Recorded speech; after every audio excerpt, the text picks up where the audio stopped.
morning. This is Game Day Breakfast. I'm Natalie Sawyer, and with me it is the one and only Tony Cascarino. Good morning. Crystal Palace are to appeal UEFA's decision to demote them from the Europa League to the Conference League for next season. Here's what our chief football correspondent Alex Crook said on the matter yesterday.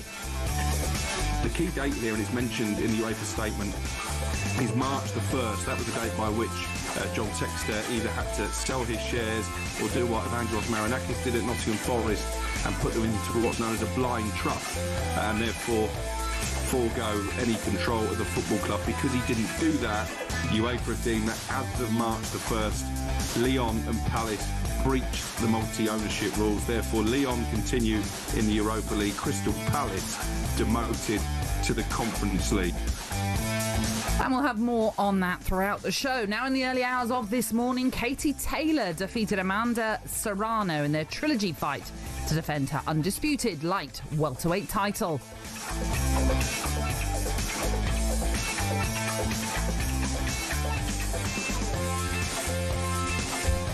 And the number 20 jersey will be forever immortalised at Anfield.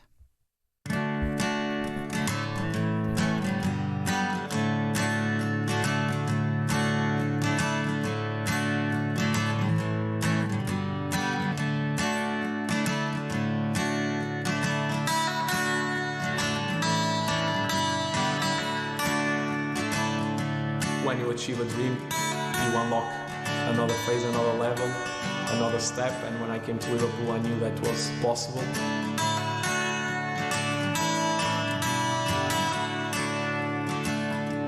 I was a fan myself. As a fan, you want to see a player fighting for the club, for the badge. They know with me they will have the minimum required to represent Liverpool.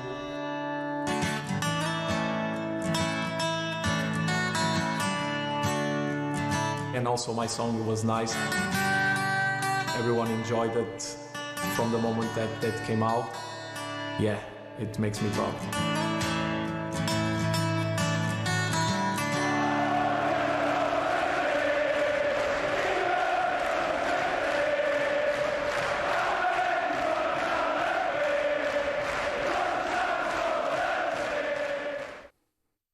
A beautiful tribute there from Liverpool, and that's where we're going to start the show with, Cass, because it was announced yesterday that Diogo Jota will forever be Liverpool Football Club's number 20. They said after consultation with his wife, family, the club announced that the squad number will be retired in honour in the memory of Diogo across all levels, so that includes LFC women and academy teams as well. This is what the statement said.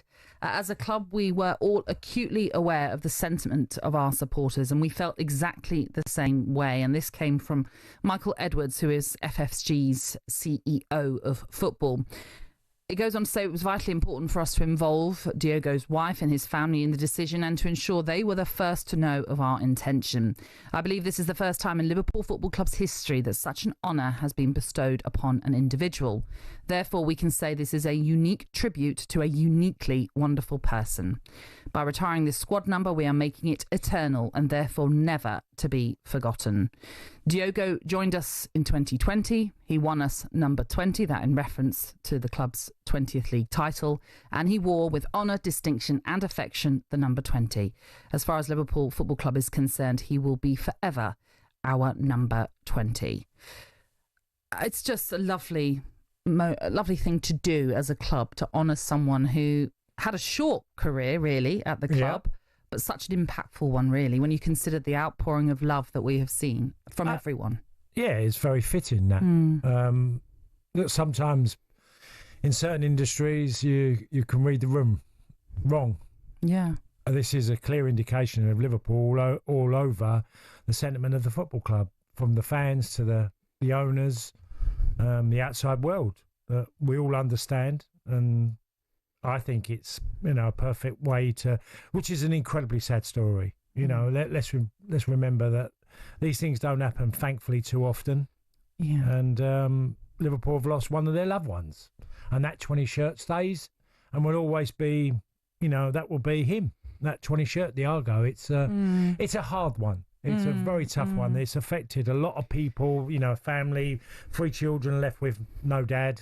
And obviously the brother as well being in the car with him. So it's just an incredibly sad story. It broke, last Thursday week, wasn't it? So, it was what we went out looking 9 days ago. Still very raw. Oh, absolutely. Like that, and it will be that. I mean, Liverpool play Preston tomorrow, and I'm sure it'll be, again, a very fitting atmosphere where respect will be at the highest level. But it feels like it should be this sort of game because it will go on quite a bit for Liverpool because when it gets to 20 minutes, you know what's going to happen.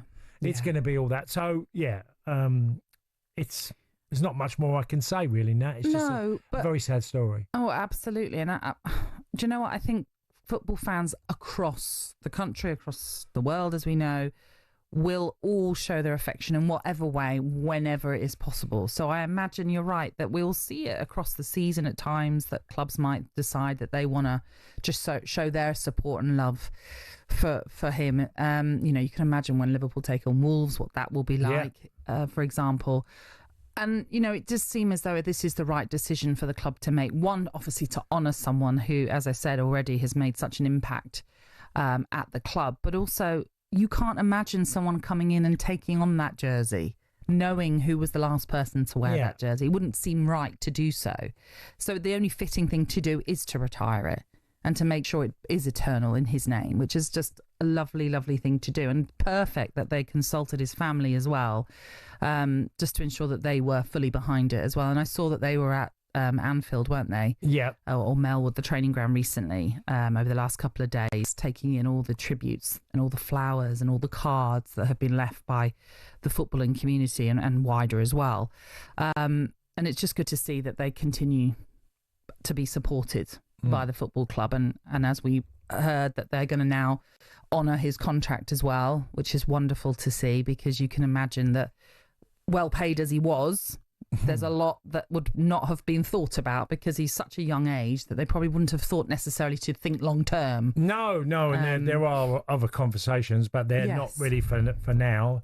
I was quite shocked that a number had not been retired before at Liverpool. I don't know why, because I just heard of it for the first time. Well, it's just quite rare in general, isn't it? I Club, can't think of, there's no shirt at my club that's retired. No. And I can't envisage many. We know obviously Jude Bellingham's at Birmingham was, but I can't think of many clubs that really have done it. And people might want to enlighten us this morning just to let us know why their club might have done that same thing. But it just feels as though this is the best way to immortalise someone. Well, it's probably the biggest tribute you can get from a football club. Yeah. Is that your shirt will never be worn again by anybody else. Yeah, it's really... Or your number. Yeah, absolutely. Yeah. It's wonderfully touching. And, when you see all the wonderful videos that are emerging now from what he was like behind the scenes, you can just see how You're seeing the man, aren't you? Yeah, now you're seeing the character. Absolutely. Because character. I remember exactly that. Me and you were at the same game. I think you invited me along, and it was Brentford versus Liverpool. And Liverpool ended up winning 4-1, and Jota came on just before half-time, about 44 minutes. He'd been injured, and I remember saying to you, like, they'll miss him, because he was in that game, played really well, and I thought the difference on the day, because he's tenacious ability to get round the pitch. He was scrapping for everything, and he felt like he had a point to prove, because he was in and out Liverpool team at times. Yeah. But that particular game, I remember thinking, you could always rely on him. You can trust him as a manager to go, I can put him in. He'll do a great job for me if necessary. Yeah. Yeah. The one game I remember that stood out for me was the first time I went to Anfield to see Brentford in the Premier League. And we've never won at Anfield, obviously, when I've been. And we've never won anywhere in the Premier League since we've been up, obviously. And I think he came on as a subject. And I remember saying to you, I was just so surprised for such a smaller stature than many players, but crikey strong. Yeah. Crikey. His voice, He could just wrestle players off him. And he likes it. Yeah, absolutely. Loved the battle. Engaged. You could tell. Yeah. You could tell that. And that's what really surprised me. I just never, when you have to see someone in the flesh to really see what they're like. Yeah. And I don't know, maybe I just hadn't pictured, I can't remember him at Wolves at all, but I just remember that game thinking, I never thought he was as strong as that. Yeah, for his size, not being the tallest. Yeah. I can remember playing incredible against David Batty when he was at Blackburn. Yeah, wow. And I remember, and I collided with him, and I felt like I'd run into a wall. And David Batty, Leeds fans would know better than me, but obviously Blackburn as well. But I think he was about 5'8", maybe 5'9", not much bigger, but he was absolutely hard. Rock hard. And I'm 6'2", and I remember hitting him, and we collided. He didn't budge, and you sort of, and I got that feeling that Jota could hold his own even when the ball was around him. Absolutely, sometimes it's that thing of, don't underestimate someone. They might be small, they might look smallish, but my goodness, there's a build behind them, and he certainly had that. So wonderful, obviously, to hear the news that Liverpool have retired their number 20 jersey in honour of Diogo Jota, and I'm sure we'll hear plenty more tributes and memories of him throughout the coming weeks as well, especially as they all now return for pre-season and, as you say, pre-season games as well to come. Okay, on the way next, and Jill, thank you very much for your message just coming into us. A class act from Liverpool. Listen to everyone. And Jill is a United fan. You're absolutely right. I think a lot of people were echoing that same sentiment, that maybe it is something that they should do. And they have certainly listened to the fans, listened to the football community, and listened to the family, more importantly. Okay, on the way next, Crystal Palace demoted to the Conference League. We'll discuss it next.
He plays that villain role very well now. After crying out for a little bit more attention, it comes with a lot of crazy people. I took it personally, and it kind of made me rebel a bit more. To be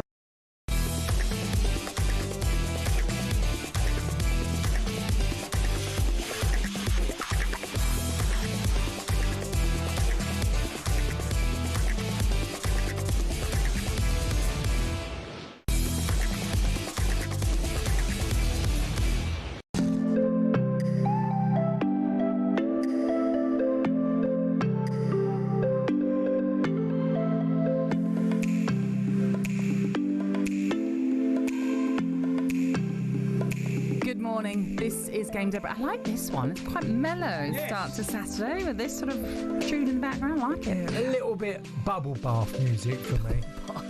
There's nothing wrong with a bubble bath. Well, maybe it goes a bit quicker, so maybe different.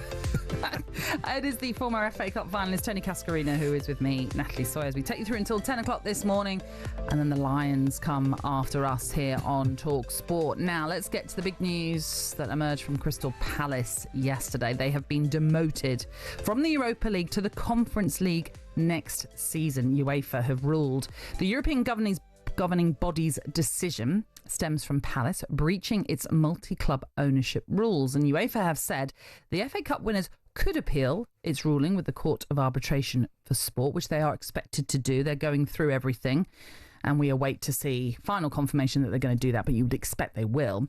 Nottingham Forest, who finished 7th in the Premier League last season, could replace them in the Europa League as a result. talkSPORT's Ben Jacobs fills us in then with all the very latest.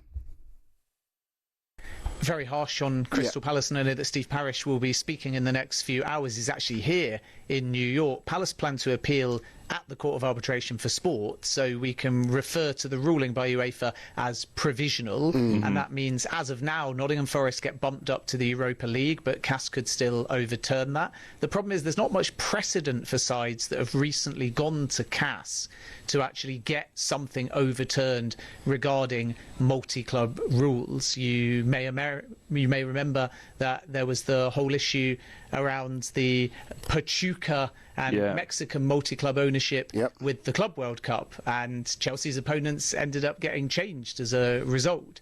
So we'll wait and see whether Crystal Palace get any joy, but it all comes down to one key deadline, the 1st of March. And on the 1st of March, UEFA are judging if at that point Crystal Palace failed through Eagle Holdings and John Textor to notify at that time a multi-club conflict in Lyon and put Lyon into a blind trust. Then everything else that's happened since seems like Crystal Palace and even John Textor have taken steps to resolve. Textor sold to Woody Johnson. He's not the Crystal Palace owner anymore, and yet everything is judged around March the 1st, and was protocol followed. And as a consequence, Palace have been deemed to be in breach of the multi-club rules, even though afterwards they've taken steps.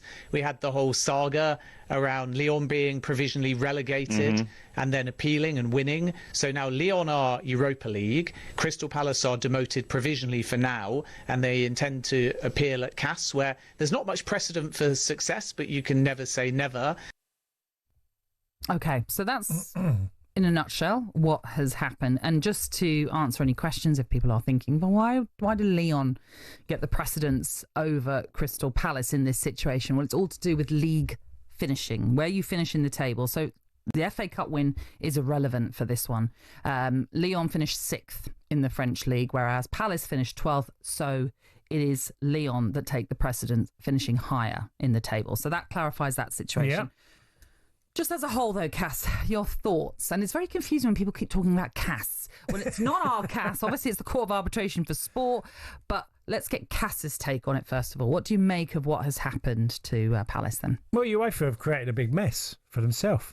Look, self-sustaining football clubs who do their utmost to sort of, try to make an impact in whether it's European competition, making it through via the league, winning a cup competition. There's the financial side, Nat, which is what happened to Barcelona, Chelsea, Lyon, where, they all got huge fines. But being demoted from a competition, it's massive. That's bigger. And I know you could say, well, for winning the Europa League is 40-odd million euros, and for winning the conference is 20 million euros. So there is a financial impact there. But it's still... I get frustrated by how much regulation there is. I've spoke to you at length with just too much regulation and bringing it into football for every little thing. Palace have tried to abide by the rules, and also there was an individual who was coming away from the club, and there isn't, conflict of interest here. There wasn't. That's quite clear. He had no say, Texter, of Crystal Palace. Yeah. No decision making. He wasn't a decision maker. No, yeah. So... You sort of think, well, come on, there has to be a bit of leniency towards that Palace on that regard in itself. Yeah, I mean, it's a horrible, unfortunate set of circumstances that Palace have found themselves in, because this is the first time that the deadline was brought forward to March the 1st. Normally it's July the 1st. Well, they've made, that's what I'm saying. They just change it as they suit, what suits them. I mean, I'm not entirely sure why they've changed it, and maybe someone can enlighten us on that matter. But indeed, so they normally would do July the 1st. They brought it to March the 1st. At that point, you have to remember, the Palace were 4th round, 5th round in the cup. There was when they played Millwall. Yeah, Millwall around would have been. I was at the game. Maybe I think 3rd or 4th round, possibly. I think it was the 4th round. Yeah. So at that point, they're not thinking we're going to win the FA Cup. They're hopeful they might get as far as the semis, the final, whatever, but they're not necessarily thinking they're going to win it. Especially when they came up, when the draw. When you think about all the teams they did come up against towards the end, like Fulham, Nottingham Forest, is that right? Yeah, City as well. Big teams that that many might have thought, they'll bow out at this stage, they'll bow out at that stage, but they didn't. They kept going and going. At that point, as I say, March the 1st, it would never have been in their thinking, we must make sure that John Textor's shares go into a blind trust. And remember, it's his shares that needed to go into that trust. He had to do it. Crystal Palace couldn't force him to do it, but he had to do it. Now, you might have thought they could have had conversations, but once again, going back onto what I said, they never would have thought they'd be in that position come the FA Cup and their victory, that they would have needed to do that. What you can argue, I suppose, to sort of go down the side of UEFA following their rules, and they've changed that date that we've mentioned, and by that nature, Palace have fallen foul of it. It's an unfortunate set of circumstances based alone just on that. I would love to see common sense come through in this situation, because as you have rightly pointed out, John Textor now is no longer involved at Crystal Palace. He's no longer involved at Lyon, I think, as well. The two teams that are affected in this whole silly situation. And as you pointed out, he never even had a real say at Palace. And Steve Parish put out a statement where he said that they're obviously dismayed by UEFA's decision. He said, it's clear for everyone to see that we are not part of a multi-club operation and never have been, because he wasn't a majority shareholder. Further, with the completion of the sale of Eagle Football's shareholding to Woody Johnson, there will be zero possibility of a conflict of interest once the competition begins. We will continue to press our case and work with UEFA to achieve the fair and just outcome so that we may take our rightful place in the Europa League, as well as taking legal advice to consider our options, including an appeal to the Court of Arbitration for Sport. John Textor was on talkSPORT earlier this week on White and Jordan. This is what he had to say then about the matters of winning the FA Cup for Palace. But more recently, when the Crystal Palace captain lifted the FA Cup above his head and you're applauding, was a part of you thought, oh God. Oh, is what I thought. Am I allowed to say that? Who said it? God. Yeah, no, I didn't. I couldn't believe it. I mean, I was so happy, but I felt a gravity to it, and I was concerned, of course. On the same day? Holding the cup next to the Prince. Yeah, it was a great, great moment, and I couldn't have been happier. I couldn't have been happier for the fans. Okay, so that was John Textor, who was on White and Jordan earlier this week. So as he's saying there, when he saw Mark Gahey and lifting the trophy. Forgotten Ward's first name, which is terrible. Lifting that trophy, he knew, crikey, Palace are in trouble here. Right. Because we have not obviously Joel done. Ward, you mean? Joel Ward. That's exactly. I couldn't think of his first name. I'm looking because there's a picture in the paper. Aren't you and lucky to see a picture? No, it was Joel. Having met him many years ago, I couldn't remember his name. That's the menopause for you. Anyway, we move on very quickly. Of course, he's going to think, oh no, we're in trouble here, because I haven't at that point haven't transferred my shares. They haven't been sold, etc., etc. So yes. It's like I say, I'd like to think the Court of Arbitration for Sport will look into this case and I said this to you before we came on air, in fact. UEFA will have just slapped them straight away on the wrist with this. I say wrist, it's worse than that, because they're not looking into the finer details. They're going, look, you didn't do it by March the 1st. That's it. We don't care about your defence. You haven't done what was expected of you, and that's the rules. Now, hopefully, the Court of Arbitration for Sport look upon it differently, because Palace can present their defence in a better way. They'll have more time to prepare their defence, and hopefully, the Court of Arbitration for Sport will look at it and say, actually, they had tried to do everything they could to rectify this situation. And actually they have done, because now John Textor's not involved at Palace. And so hopefully they'll see that, as I say, common sense prevails. Yeah, well, Ian Lederman is in the Mail today, and his headline is, "Club took a risk and it has backfired. This is their own fault," which I don't agree with. I don't think the club took a risk. I feel like they didn't know. It was something that was in the motion of being resolved anyway. Well, exactly. There was that as well. Yeah. You know, it was already in that motion. So, you know, to say, if you was entering the competition at the start of it, and you had a conflict of interest, and John Textor still had some involvement, and, you know, as it was in March with Lyon, his other clubs, multi-club ownership, I think it would be different. But by the time the competition starts, there is no conflict of interest at all. Not. And they're not even taking that into consideration. I know. But that's why I don't get it. That's why I partly think Cass might look upon it differently and think hopefully they've done the right thing. Yes, they missed the deadline, but they've done everything else. It's not Palace missing the deadline, is it? No. It's really John Textor's missing the deadline. But, you know, I do understand where UEFA are coming from in the sense of they're following their rules, but I'd love to think Cass might look upon it differently and just go, do you know what? You did everything. You've done everything now. Let's allow you to play in this competition that by right you deserve to be in because of winning the FA Cup. It's been quite a good week for Lyon, really, hasn't it? Because they got demoted, they've stayed in the French League and reinstated in the competition, so they've had quite a good week. I know. Oh, thumbs up to Lyon. By the way, just to clarify, I did get it wrong. Quentin, thank you very much. Fulham in the quarters, Villa in the semi-final. You're right. Yeah. That was Forest City, wasn't it? Yeah. Thank you very much for clarifying that for us. Okay, we'll have more on this throughout the day because it's a massive story, obviously, and one we will continue to follow. Up next is the penultimate round in Formula E, and the world title could be wrapped up today. We'll bring you the latest next.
Good morning. Thank you very much for tuning in to Game Day Breakfast this Saturday morning with a man who was once sold for 12 tracksuits. Yeah, he was that good. Tony Cascarino, who is alongside me, Natalie Sawyer. Lots to come throughout the show this morning. We will, of course, be talking Wimbledon. We'll be talking the cricket, and we'll bring you all the very latest transfer news as well, with Tottenham and Arsenal seemingly quite busy currently. But right now, let's focus on Formula E, which is back on talkSPORT 2 this afternoon with exclusive commentary of the first of two races this weekend in Berlin.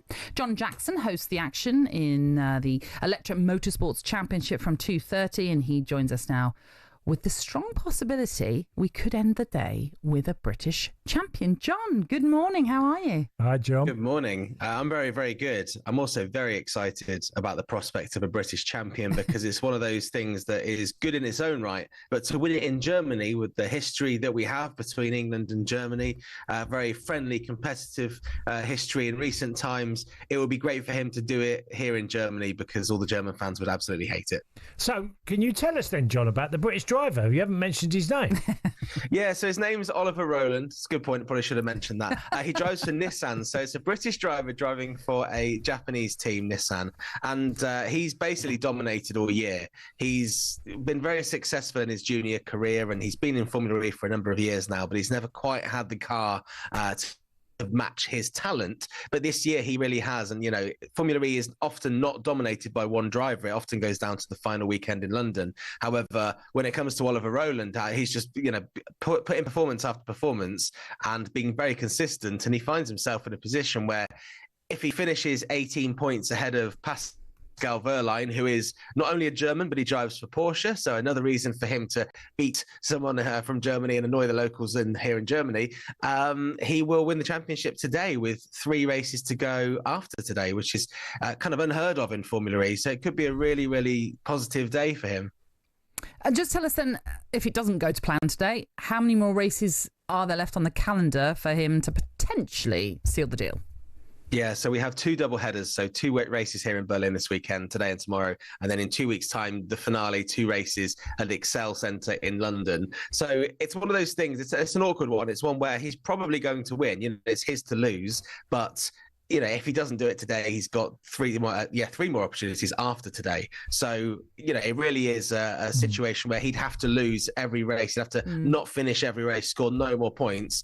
And Pascal Wehrlein, who's second for Porsche, would have to kind of win every race, basically. So it's one of those things where we all know he's going to win, but let's pretend that he might not win, because then when he wins, it'll be more exciting, right? Yeah. John, tell us about Berlin and the track at Berlin, and just a little bit of information, because it's always so varied, you know, the type of tracks, and this one, is it different?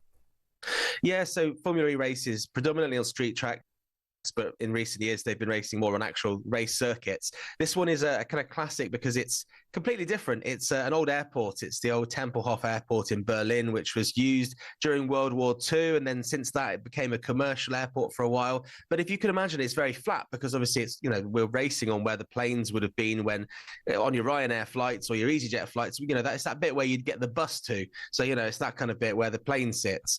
And for that reason, it means that it's great because they can change the layout of the track because they just create the track themselves.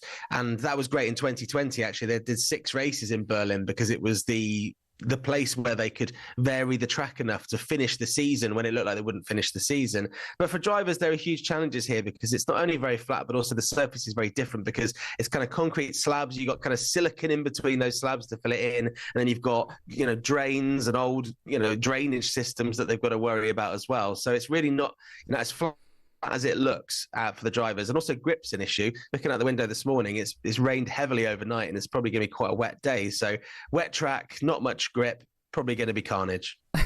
Okay, fun times ahead possibly. Before we talk about some of the interesting like livery, the logos on some of the cars, which we'll come to in just a moment, talk to us about chocolate and why there's this sudden obsession with everyone eating chocolate that we've seen pictures of. Yeah, honestly, I've been trying to avoid it. Nothing wrong with it, by the way. Of course, we love all chocolate. In moderation. Formula E has signed a deal with Mr. Beast, who is the I think he's still the world's biggest YouTuber. He's got his range of chocolate called Feastables.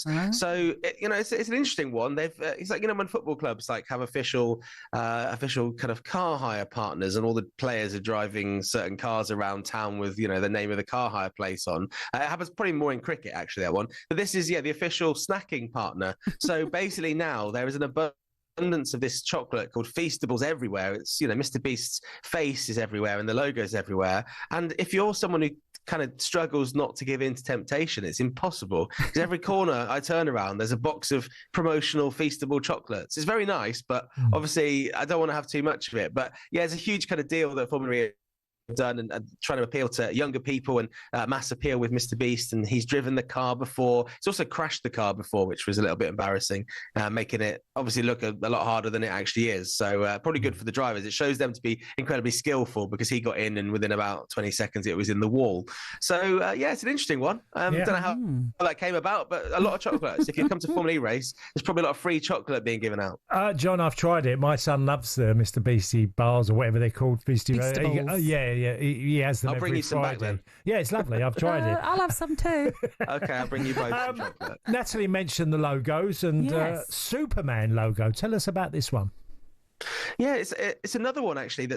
I think motorsports is very good at finding partners, and sometimes we'll get sponsors in motorsport where you've never heard of them. It's some kind of bank in Switzerland, and it's not very exciting. Whereas Formula E's got partners like the chocolate, where it's very accessible to people. And Lola Yamaha Apt is one of the teams. They're brand new this year, actually, an amalgamation of three massive kind of car brands. And this week, we saw their drivers walking around dressed as Superman, and that didn't make any sense. And literally, they're wearing the full cape and everything. And it turns out, they've done a deal with the new Superman film. Don't know if it's any good, don't know what it's called, but I certainly know that their car looks like something that Clark Kent would drive, and it's kind of lent itself to loads of obviously hilarious videos of them sort of diving into the car and then suddenly coming out dressed as Superman. But yeah, so if you watch it on ITV today, you'll see the Superman car going around, which, to be honest, like as you say, like if kids are watching and they don't really know what's going on and they see a Superman logo and they know what Superman is, it instantly gives them a team to root for. So it's an interesting partnership, but it's a little strange to see grown men dressed as Superman. I have to say.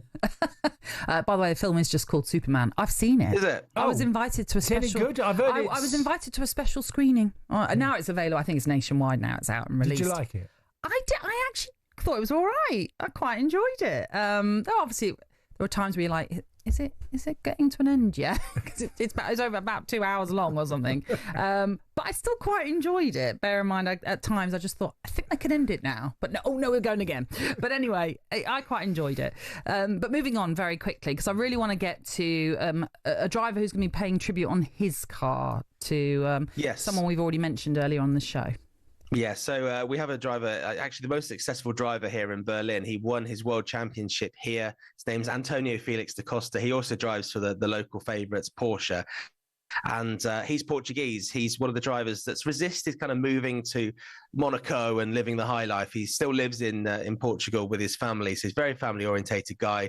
And actually, Diogo Jota was one of the investors in his company. And, they weren't particularly close or anything, but they were certainly working together in business terms. And obviously it's hit him incredibly hard what happened with Diogo Jota and Andre Silva. And actually he's running a special message on his car on the halo. So when you see the onboard camera on his car, it has a special message paying tribute to them. And actually he told me that to win a race for them this weekend would be a huge honor for him, so he could dedicate it to the family.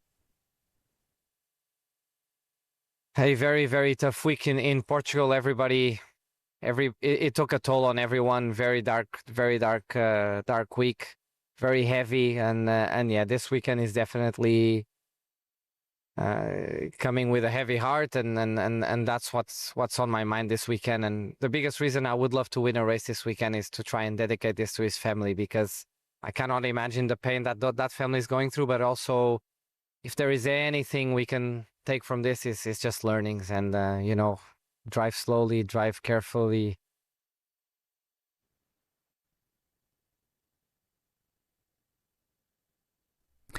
I mean, that's a lovely tribute from Da Costa there, as you were saying, John, and we will be seeing that, as you say, throughout the race. John, just to steer ourselves away from that and just talk a little bit of football, if we can. I know what's coming. You. I know what's coming. Yeah, I don't it's want to talk inevitable. about it. Forest news that Morgan Gibbs-White could be on the move, although we know now there's a bit of a glitch in that because of Forest unhappy with, let's say, the tactics of Tottenham. But what do you make of that potential loss of Gibbs-White?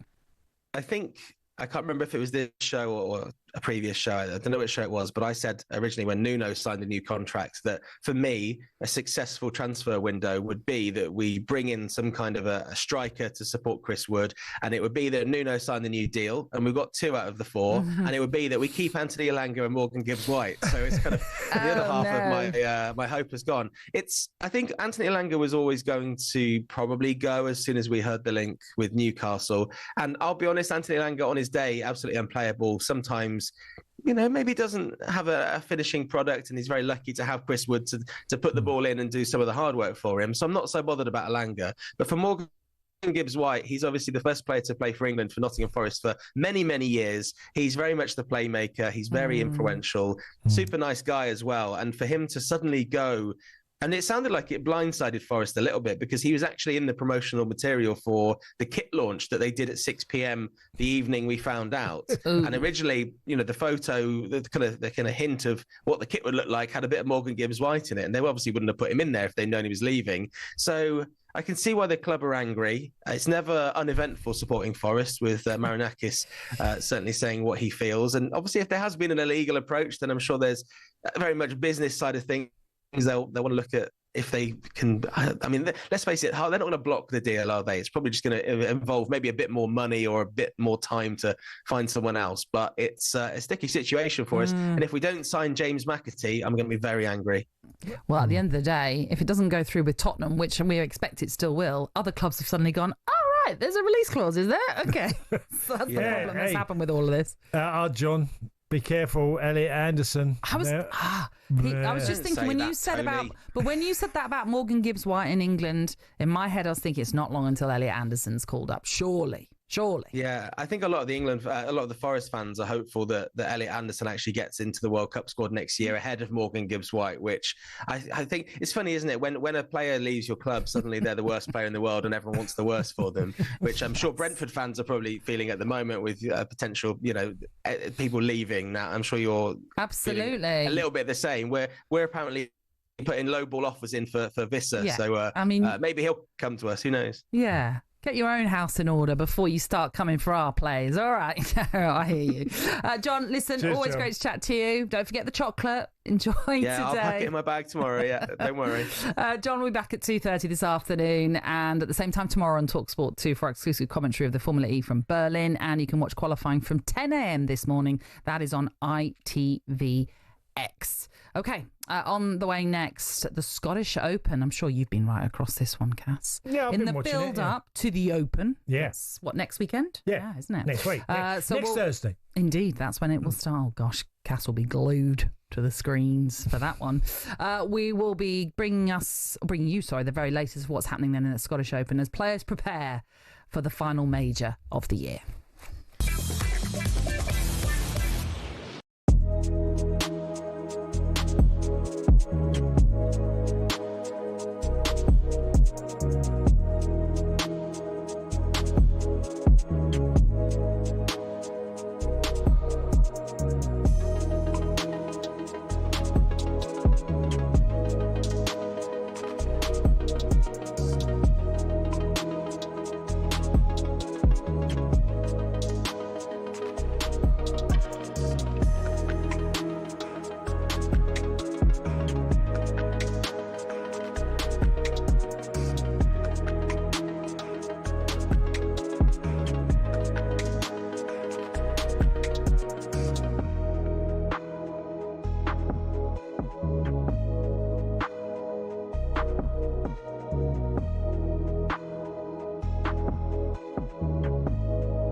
I don't really care anymore. I'm never going to.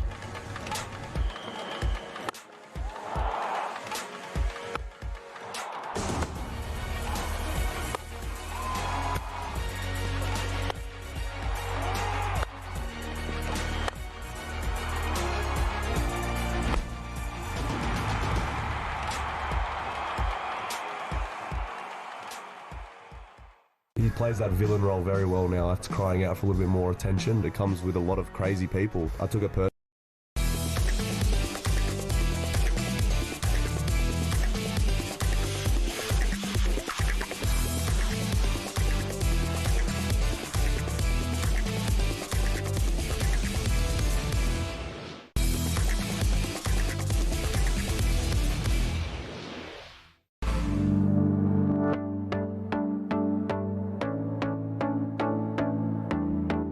Good morning. This is Game Day Breakfast. It is the former Aston Villa and Gillingham striker Tony Cascarino who is alongside me, Natalie Sawyer. Here are some of your headlines today.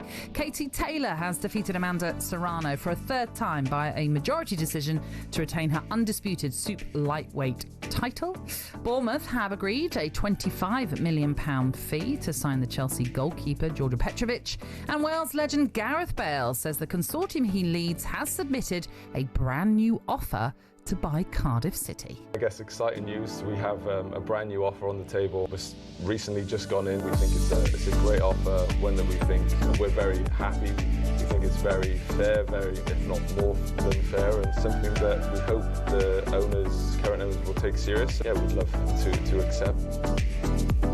Ooh, interesting, isn't it? To see what could happen then with Gareth Bale. I mean, look, what a name to be aligned with Cardiff. And if that was to go through, those Cardiff City fans are going to be, well, delighted and hopeful that this is a start of something new for the team. Yeah, there's so many clubs that have got themselves in trouble, whether they've been championship teams or down in League One, that, you know, can pull in quite a good, reasonable crowds. Have had excitement over the years, and it's all fell apart. I mean, just look at Sheffield Wednesday now. I know. Now, Sheffield Wednesday is just a disaster. A club that can, if they've been successful, get close to 30,000 watch them every week. And Cardiff are another club that have huge potential. So it will be refreshing for Cardiff fans if there was a takeover, because obviously Tan, who was the owner, who has had difficult times in the last few years.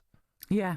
I mean, just in general, there does seem to be, for a lot of owners that come into football, that they go big initially, don't they? In the hope that they're going to get up. Yeah. And then if that doesn't work... Sometimes I'm just talking as a general, look at what's Hull City in trouble, aren't they? They've been missing payments now. That's the problem. If you go big... I'm not saying this is what happened with Hull, but if you go big and it doesn't work and the money starts to dry up, you end up in this situation of, well, we're in turmoil now. We've gambled and the gamble hasn't paid off. Well, it snowballs, Nat, because you can go in big, and when you go in big, that means starting with transfer fees, then you have contracts that are overpaying, then you have a period of, mediocre football where players or the team are not performing to the level expected, and then you've got to go again. So then getting rid of players that are on good money for that level, you overpay on every level. So, and I also think there's a number of owners, and I've met a few along the way, that don't necessarily use their own money, to back the club. But a club's got to be sustainable, hasn't it? Your club's a perfect example of that you're running a certain way. You'll pay a maximum wage, you'll pay a maximum transfer fee, and yes, at times it might move, but generally the club has to be sustainable. And I think there's a number of clubs in the Championship that are clearly not. Oh, absolutely. And look, at the end of the day, it all comes down to that fit and proper persons test. And really, is it fit for purpose? Because it doesn't seem to, if we're ending up in a situation where clubs more and more are facing financial difficulties. I mean, Morecambe is another club that's going through it right now, just because, and look, sometimes it's just because business has failed, hasn't it? When they first come in, they might have had that money, but their business has failed. A bit like the Leicester situation with King Power and how they were all down to duty free. But obviously during COVID, people weren't flying as much, therefore they weren't using duty free and they weren't making that money. Losses, So I understand sometimes it's unfortunate that businesses will lose money. I mean, that is sadly the times we're living in right now as well. But it'd be fascinating to see if this goes through for Gareth Bale and his consortium. One thing and one point, and a lot of clubs, I think a number of clubs are guilty of this. When they were borrowing at lower interest rates. And when interest rates started to change, the debts of clubs got bigger. Yeah. And obviously then they're playing, leveraging a football club and paying the amount of money that was once this. Mm-hmm. People experience this through their own mortgages. Yeah. That you borrow money, because a lot of them do borrow. They just... absolutely. So... it can snowball out of control pretty quickly if the financial situation in the country changes. Yeah. It affects football clubs. But speaking hopefully on this one, if it goes through, it'd be quite nice to see Gareth Bale and his consortium taking on Luka Modric and Swansea. That's an added battle for two Real Madrid former teammates. That's nothing I never imagined years gone by. When I first started playing football and thinking one day there'll be players wealthy enough to buy football clubs. And I know that France is leading it with Manchester City. He was an example, but there was very few players. But now you're seeing, not only from actors, but also ex-players who are having involvements in football clubs. I know. It's changing world. Changing world. For more on that story and plenty more, you can head over to our website, talksport.com. Let's talk golf and the Scottish Open, where Bob McIntyre scraped into the weekend to narrowly avoid an early end to his title defence. The US Open winner, JJ Spawn, though, missed the cut after a 72, leaving the American 2 over, and Colin Morikawa tumbled out on 4 over following a difficult 76. Yeah, he's going through a bit of a funny time, Morikawa. He's a great golfer and he's a major winner as well. Yeah. But his game seems to be, and he's had a cut. I think he's changed his caddy as well in recent months. He had a long-term caddy. But look, the day yesterday belonged to Rory. Yes, Rory I was McIlroy. going to mention him, but go on, you tell us more about it. Well, he came out, he started, he went, sometimes they tee off the 10th. He started his second round off the 10th. He was 5 under par before you know it. He was all in everything, and he managed to keep it together because the front nine is tougher at Berwick Golf Club, and Rory's back in the game. He's 4 off the lead, isn't he? 4 off the lead.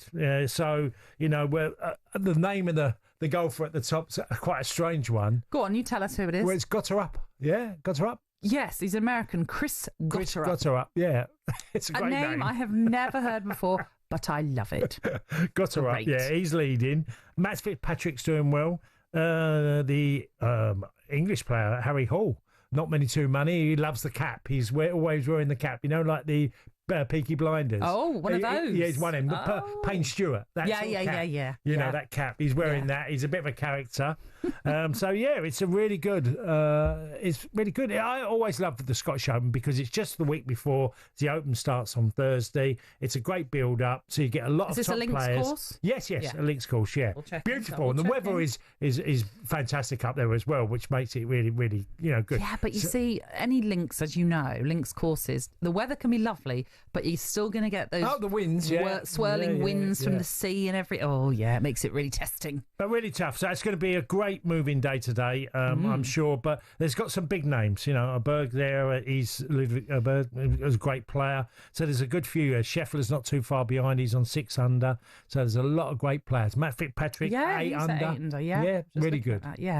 Okay, so a really pivotal day to come then at the Scottish Open, and I'm sure we'll keep you right across it as that day progresses. Now, coming up in the next hour, we're going to look at Spurs' transfer business and look at the latest sports stories from the back pages for you too.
Very good morning to you. This is Game Day Breakfast. I'm Natalie Sawyer, and with me it's the former Millwall striker, Tony Cascarino. Good morning.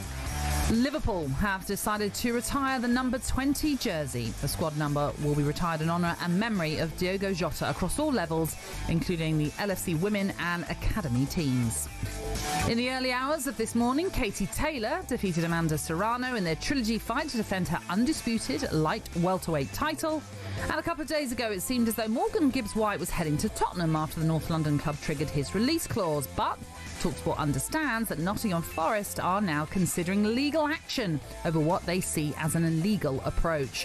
Forest say they never gave Spurs permission to hold talks with Gibbs-White and are suspicious over a breach of confidentiality regarding that £60 million release clause. Insiders at the City Ground regard the deal as being off as it stands. So, it might be off, but Spurs may still try to prize Gibbs-White away. On Thursday, they confirmed the signing of Ghanaian international Mohamed Kudus. And with the move for the Forest midfielder also in the pipeline, it seems Thomas Frank has been given some substantial money to spend this summer.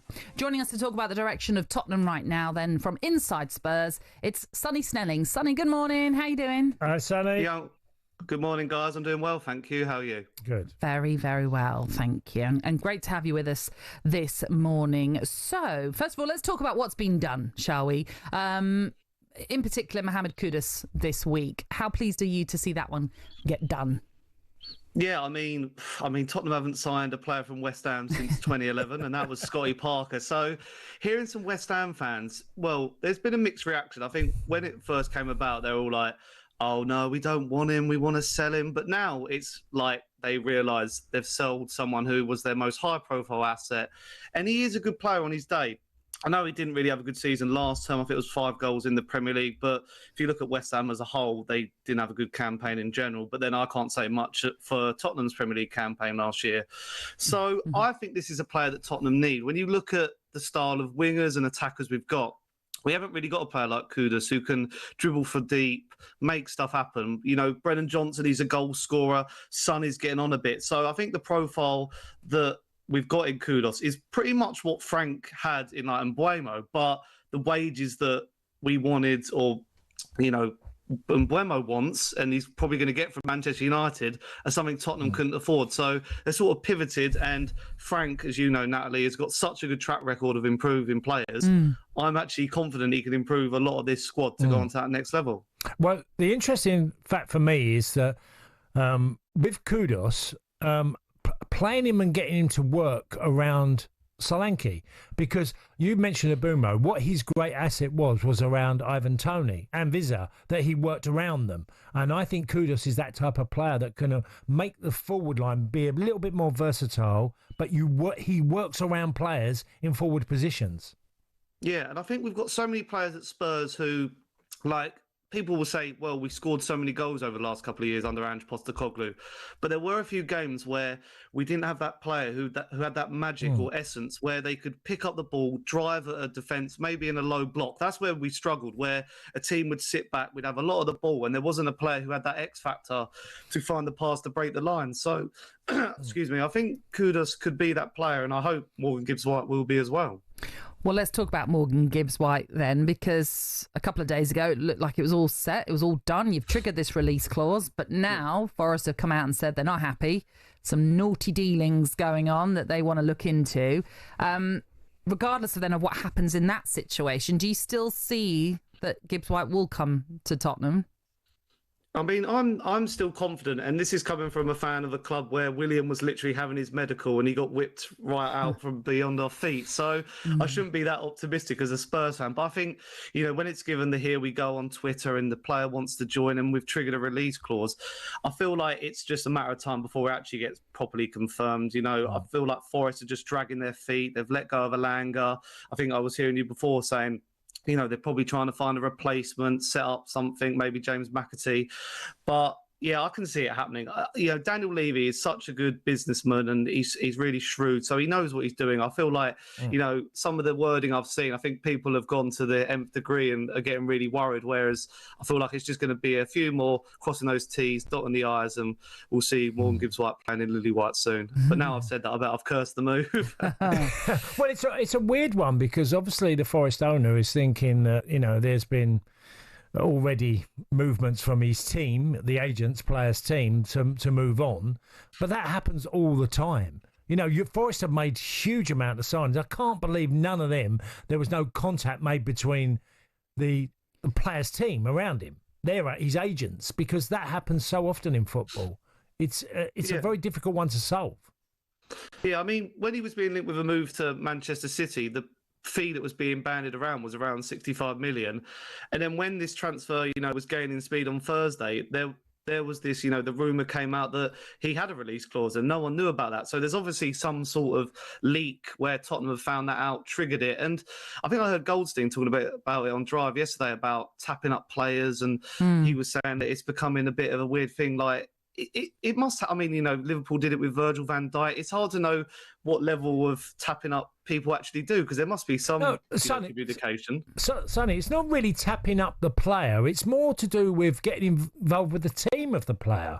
The agency who are speaking to many different people over the course of a season. That happens all over the country. Yeah, absolutely. Look, you mentioned Brian Mbeumo earlier on. Now, he was linked with Manchester United, has been linked for some time. And often part of that conversation was he has said he wants to join Manchester United.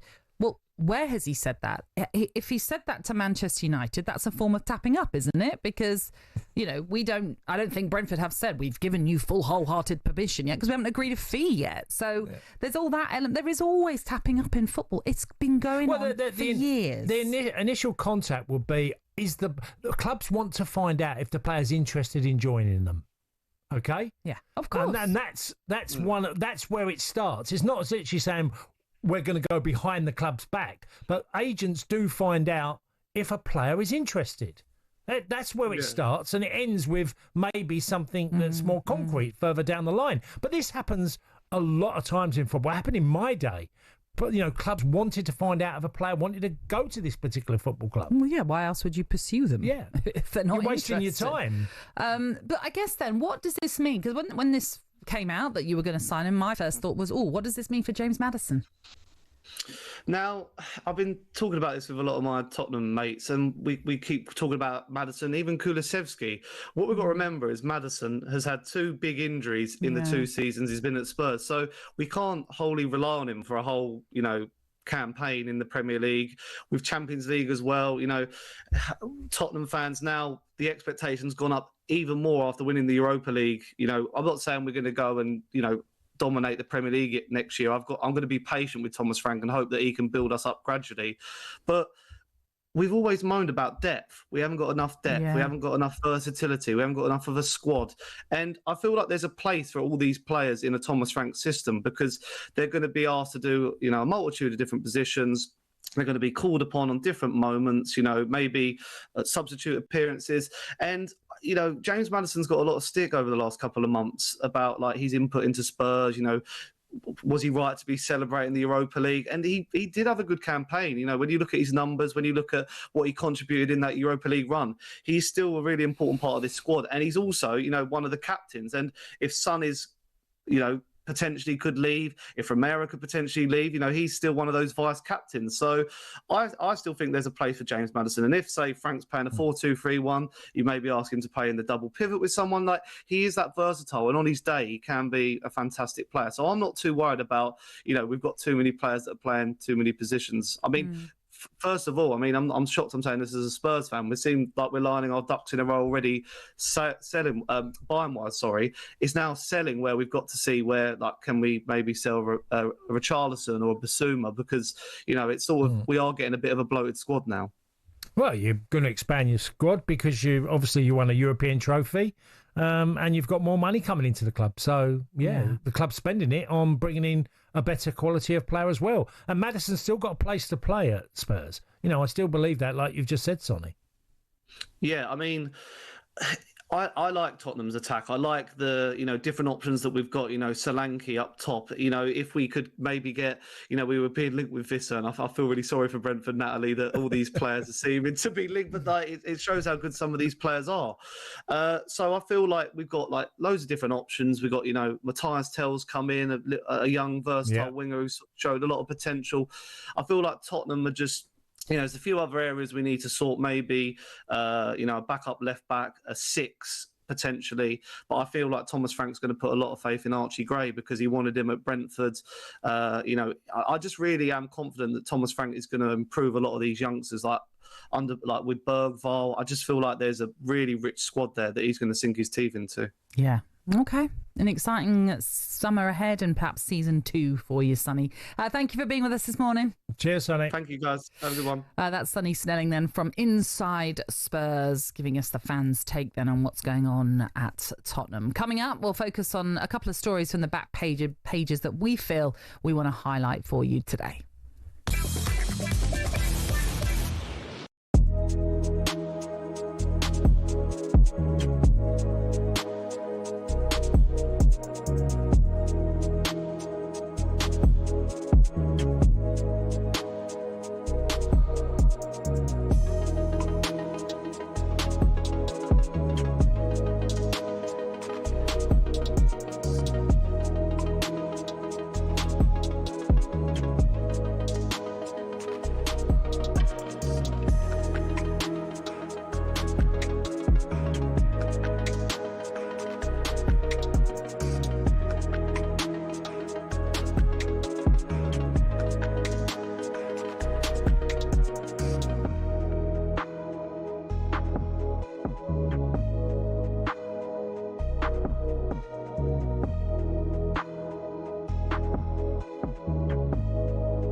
And it kind of made me rebel a bit.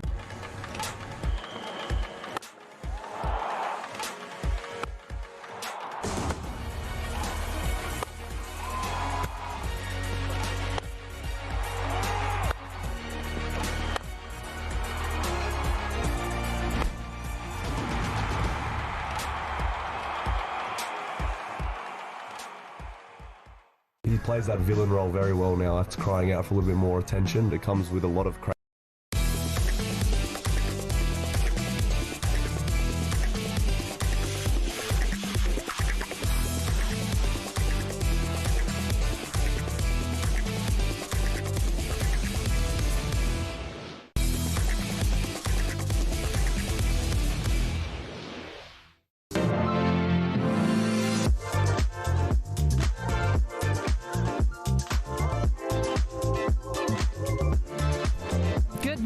This is Game Day Breakfast. We're live on your radio, YouTube, and your smart TV as well. It is a man who is yet to serve his 2-game international ban, may I say, Tony Cascarino. Yes. Did you hear what I said? No, sorry, I was reading something. No, sorry. Complete blank. Go again. You are still internationally banned. Yes, sorry, yes, 2 games. Yeah, 2 games. Is, you know, so basically the Republic of Ireland can't, there's no point calling him up. No point, because he's banned. Yes, for 2 I'm games, banned. unfortunately. Yeah. He is alongside me, Natalie. Imagine Sawyer. me now, eh? Go. Hey, what a story it would be if you were still playing. No, it'd be an embarrassment for me to get on the football field now. Oh, I don't know if it'd be. Oh, no, it would be.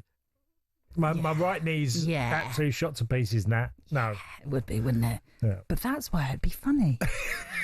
But there's no if you chance. want to mock, no absolutely. Chance anyone would take that punt. I'm sure of that.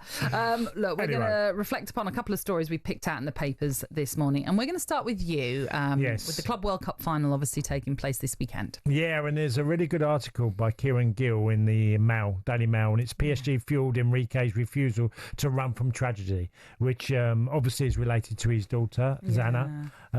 He lost at 9 years old to bone cancer. And he talks about her and her spirit, you know, being in his body and around him. And there's some great quotes now. And he was interviewed on TV, and he was asked about his daughter. And he said, we're very lucky, he said on TV interview, which went viral. But, you know, but your daughter passed away at 9. How? And it was from the question from the interviewer. Well, my daughter came to live with us for 9 wonderful years. We have thousands of memories of her, photos, videos, and incredible things. My mother couldn't keep photos of Zana until I arrived home and asked her, why aren't you putting any photos of Zana up in your house, Mum? I can't, she said. Mum, you have to. Put photos of Zana. She's still alive. Not in the physical sense, she's not here. But in spiritual sense, she is. And it's like, wow. You know, when you read something, you think, this is a guy that's lost his 9-year-old daughter, but it was the desire and motivation for him to be a different type of manager. And the whole piece talks about this. Because in some strange way now, the clubs are very Chelsea and PSG are very aligned in their idea, and it's a younger team with more hunger. And both clubs are looking at a side for the next 10 years. That's the model. And I find that really intriguing because PSG have blown everybody away this year.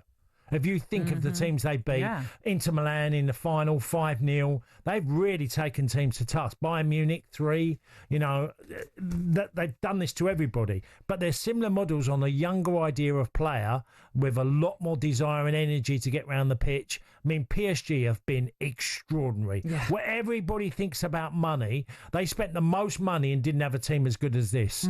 And that's the point. And it's all about his energy, and he carries his daughter everywhere in his mind and his thoughts, and the type of football and the type of team he wanted to put forward. And he's embraced everything around him. And it just shows you how a club like PSG has, you know, have just gone from one level to another, and they've lost some great talent. And there's no dispute that they've had brilliant individuals over the years. But by the way, they've produced an unbelievable side. They are going to be the team feared in Europe for the next 5-6 years, without doubt. And it's a really good piece because it brings the tragedy of what he experienced and how he lives and deals with it, and his wife and his family, but in a very positive sense. I mean, listen, everybody deals with grief in their own way. But for him, I love the positive light that he shines on it, in that sense of she is still alive with everything that we do, with all the memories that we have. You know, she's still part of us. Well, the line, 9 wonderful years. I know. We shared with her. It's a massive loss to somebody. It's a beautiful way of looking at it, because many couldn't say it. Of course, they would say, "Wonderful 9 years we had," but to say it, it's just beautiful way of looking. And he doesn't want to lose that. His idea is that it's gorgeous, and that tifo, if you remember, at the end of the Champions League final that was unveiled by the PSG fans. It was just gorgeous, if you remember it, with the picture of Zana on there in a PSG kit. Obviously, she'd never got to have that opportunity. It's just absolutely stunning. So, amazing, absolutely amazing. And there's another. If you remember, do you remember Tito Villanova, the former Barcelona manager as well? He was a really close friend of Luis Enrique, and he had passed away a number of years ago as well. So he's obviously had a number of tragedies in his life, but he just seems to have that positivity about life. I'm sure there's incredibly difficult moments for him, but he's been inspired, and he's inspired a football club in PSG. So, it's a sad story, but it's also a very warming one as well in both. So it's well done, Kieran Gill, for this article. Really good. Okay, Nat. Yeah, I mean, mine's a bit more light-hearted. Yeah, bizarre in comparison. I'm taking you to the Times this morning, and Elgin Alderman, who is a journalist for the Times, has written a piece on an experience that he went on with his wife Emily, where he went to Finland for, as they call it, a strange weekend trying to win his wife's weight in booze. And I'm sure a lot of you have heard about the wife carrying championships that take place in Finland, and anybody from around the world can do this. You don't even have to be married. As long as it's a couple, you turn up and you basically just have to put yourself through a kind of like an Iron Man type sort of scenario, if you can imagine, but you're having to carry your partner over your shoulders. I think there might be a number of ways you can do it. I'm sure there's a better way, but I'm sure some are also. There'll be a unique, but there must be like stipulations that you've got to have, certain ways. Certain things have to be. Should be on your shoulders. Yeah, but also held in a certain way. Maybe your legs have to be in. Do you know what I mean? Certain stipulations. It doesn't go into that, but it's just interesting because he goes into a lot of detail about how you're meeting more people from England, but also Americans taking place, Estonians entering into this, and they ended up finishing 18th, which isn't too bad, as they say. They now have the honour of being the world's 18th best wife-carrying team, which is quite extraordinary. It's just fascinating. I mean, he even mentions in this piece that every couple has a story. There's a couple who pretty much seem to have done everything. They came into this off the back of ticking off, and forgive me if I'm not sure of the pronunciation of this, La Tomatina, which is the tomato throwing festival in Spain. Right. They participated in that. The husband had done cheese rolling, where he broke his ankle on Cooper's Hill. There was also a couple that built an igloo in Sweden for their wedding, only for it to melt. Don't know why. I mean, just some of the weird and wonderful things that people do. Whereas I tend to be just at home doing very little. But it's incredible what people do. It is, yeah. And so I don't even know how you enter into this competition. It doesn't say what you have to do to enter or how you can get yourself on the list. But pretty. Is there any weight? Obviously categories, because obviously if you've got a wife who's 6 you have stone, to have at least 49 kilograms on your back. Right, at least 49. Yeah, and anything above that is okay, obviously. But 49 kilos is really light now, isn't it? That's 49 kilos. I don't think I'd want to race with 49. 49 kilos is about 7 stone, isn't it? I don't think I'd want to race with 7 stone on my back. Crikey. Well, I'm just saying there must be different categories, or if there's not, the bare minimum is you can go as low as 50 kilos. Yeah, I mean, in fairness, you're right. He does point out, someone like... if you had someone who's 60 kilos and your partner's 50, there's a 10 kilo advantage there. Yeah, no, you're right. And he says, for example, there is a chap called Severi Alonen, who is Finland's strongest man. Right. He says he probably doesn't even notice 49 kilograms when he's carrying that, and finished 4th in the competition. Right. But still... I'd love to know the training that goes into this. How much? How far in advance? Get on my shoulders. We're going out for a jog. How does that even come? Just out of curiosity, do you fancy participating in the wife carrying what does the wife or partner have to do? Oh, it's lovely, isn't it? Put your feet up. Carry me. Been carrying you for 30 years. That's it. It's about time you did something for me. Yeah, it's fascinating how these competitions, these quirky little competitions, very quirky, take place, which got us thinking this morning about what other activities do you think should be considered a sport?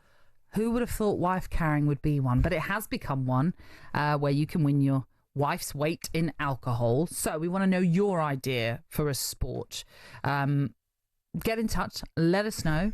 81089 is the text number. You've got to do yours. I will do. You can also WhatsApp us on 03717 223344, where you can leave us a voice note. This is my idea, and it's something I do anyway, and I'm sure other people have done this. It's kind of like a commuter race. Now, it's unfair because the fellow commuter doesn't know they're in it. So technically, I should beat them every time because I'm the one racing. I don't know. There's a lot of racing that goes on the tubes and on the escalators. So I have this thing every now and then. I'm like, I'm going to get to the escalator before that person, and they might be a fair few feet ahead of me, but I'm like, I'm getting there first, or I'm going to get to the train gate doors or lift doors, whatever it is. I've got to get there first. Get out the exit. Yeah, I just have this weird. I'm going to have a race with that commuter. I think you'll find that's quite a common thing. I think it is too. I'm on the tubes all the time, by the way, and I'm always having little races going up the escalators where, because obviously there's people who just stand to one side and let people go, but it feels like it's nearly like a racetrack sometimes, getting to the very top. Yeah. Also, things like when you know that the tube is pulling into the station, I'm like, I'm going to get to that door first. I'm getting out of there first. Who's going to beat me? I'm like, straight up, you know. So it's ridiculous. So these are the kind of things we want to know. What should be a sport that isn't? Make it fun. Make it entertaining for us this morning. Do you also do what I do? Commuter challenges? I'm sure you've done something. Loads of all that. Yeah, I do think like that. Yeah. Okay. Especially on the stairs, the escalators. That's the one. See? Love that one. 81089 is the text number. You can also WhatsApp us on 03717 223344. On the way next, so we're going to talk about the Club World Cup. Arsene Wenger hitting back at Jurgen Klopp's criticism of it.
very good morning to you. Thank you very much for tuning in to GameDay Breakfast this Saturday morning with the former Chelsea and Republic of Ireland striker, Tony Cascarino, who is with me, Natalie Sawyer. And don't forget, we want to know about the sport you think should become a sport. This off the back of wife carrying championships, who I'm not entirely sure how long it's been going on for, but let's imagine. I think a few years. Well, I was going to say, imagine 100 years ago. I can't imagine it would have been a sport, but someone somewhere decided this is a thing we need to do. And now it's just getting bigger and bigger. I then brought up the fact that I like to do little commuter races. That fellow commuter, they don't really know they're in a race with me, but it's like, will I get to the escalator first? Will I get to the lift or whatever it is first? You know, these are the kind of things we're looking for this morning. Do you know we've been racing? We don't even know we've been racing between the two of us. I know, secretly we're both doing it. I'm like, trying to get there first. But anyway, John McDonald, I hear you. He's gone for husband carrying championship. Well, I did think of that, but... Well, John beat you to it. Mike, classic sport that shouldn't be, endurance test of waiting as early as possible in line to board a flight. Oh, that is... But there are people that stand a long time. I know. The plane ain't even at the stand. I know. And they're waiting to board a plane. Yes. I don't get that. No, I'm not one for that, I have to say. What else? This one is Grant Elliott says, great show. I often race other dog walkers, completely unbeknownst to them that they're in a race, and I always win. Grant, you are a man after my own heart. I bet he's got a greyhound. He always wins. Let us know.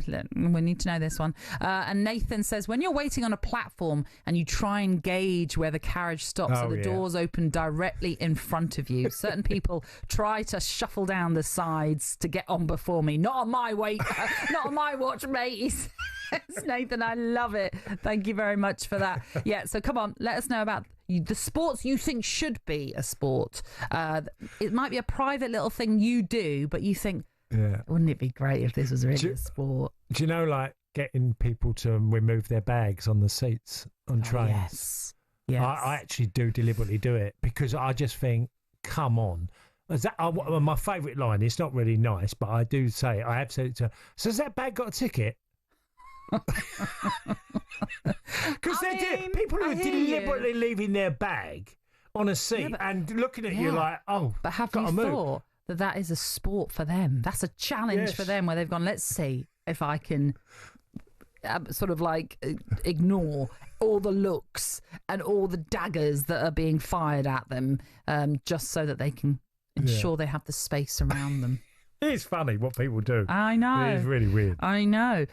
Do let us know this morning about, as I say, the kind of things you do that you think, actually, that would be a great sport. Like, as we heard there from Grant, can I racing other dog walkers completely unbeknown to them. Joe Mevroff laughed at me once because I came back to the car and I carried as many carrier bags from the shop, the supermarket, in one go. Like, instead of bringing the trolley, I had like a strong man. Yeah, like a strong man with all the carrier bags. I had like 14 bags with all the things wrapped in my knuckles, and I actually enjoyed that as a challenge. Did you? The supermarket challenge, really. You felt strong for a moment. I did. It was great exercise. I like it. Until one of the bags ripped and all fell out. Oh, no. That's not good. Grant, by the way, has got back in touch. Not a greyhound. A black Labrador. Oh. Lovely. Yeah. I mean, Labradors are great, aren't they? Oh, they're very placid dog. Such a lovely dog, character-wise. And love a walk. Yeah. So there you go, Grant. You've chosen a good dog there. Right. Keep them coming into us. 81089 is the text number. You can WhatsApp us as well on 03717 223344. Why not leave us a voice note? Explain the rules of your game, for example, that, as I say, you'd love to see as a sport. Now, let's get to Arsene Wenger, Cass, who has responded to Jurgen Klopp's claim that the Club World Cup is the worst idea ever implemented, saying teams are all for, in his words, the fantastic competition. Klopp criticised the current tournament that comes to an end this weekend after it was moved to the summer and expanded to 32 teams, believing player welfare has not been considered. Wenger, who is now FIFA's Chief of Global Football Development, said the Club World Cup has the full support of the teams, players and managers involved. Alan Pardew has hit back at Wenger's comments, agreeing with Klopp. Of course, he's actually talking about the owners of the clubs and the people who are running the football clubs, not the players. That's a different vote. Would they want it? I'm not so sure about that. But Alan, Arsene Wenger. Listen, I've had disagreements with Arsene Wenger many times, as we know. Seen it publicly. And he actually ended up getting fined where I didn't. I just want to make that point because I was right. But I think if you're on the FIFA payroll, which he is, he is compromised. He's not the man to ask. Jurgen Klopp is not on anyone's payroll other than Red Bull, right? So he has given you a professional opinion, right, from his own masterful mind of working at Liverpool Football Club, one of the biggest clubs in the country.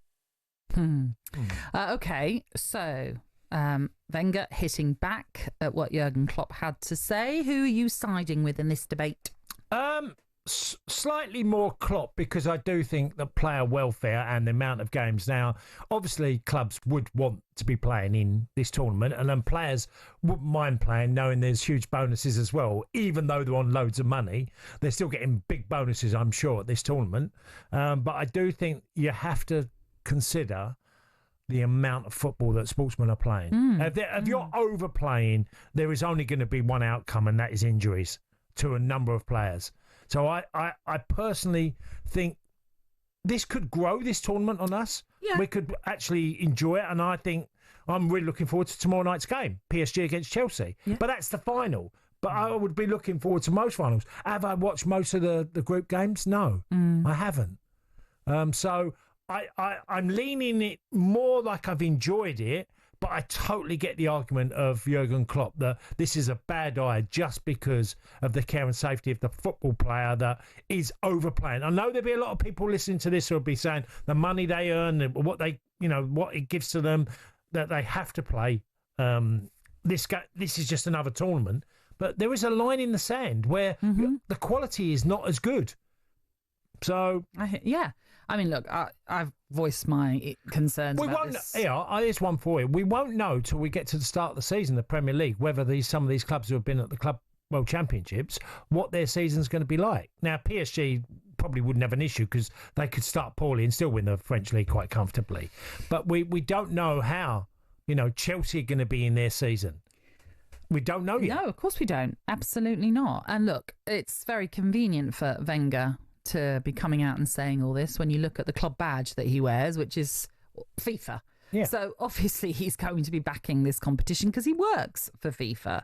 I am sure if he was a club manager, he might have a different take on it. I think you've made a really valid point now, that if you're in your club side and you're thinking, I've got all my players pillar to post and they're going here and we're playing here, and then you start the season, you're thinking why we're a little bit off our standard, why we're a little bit short.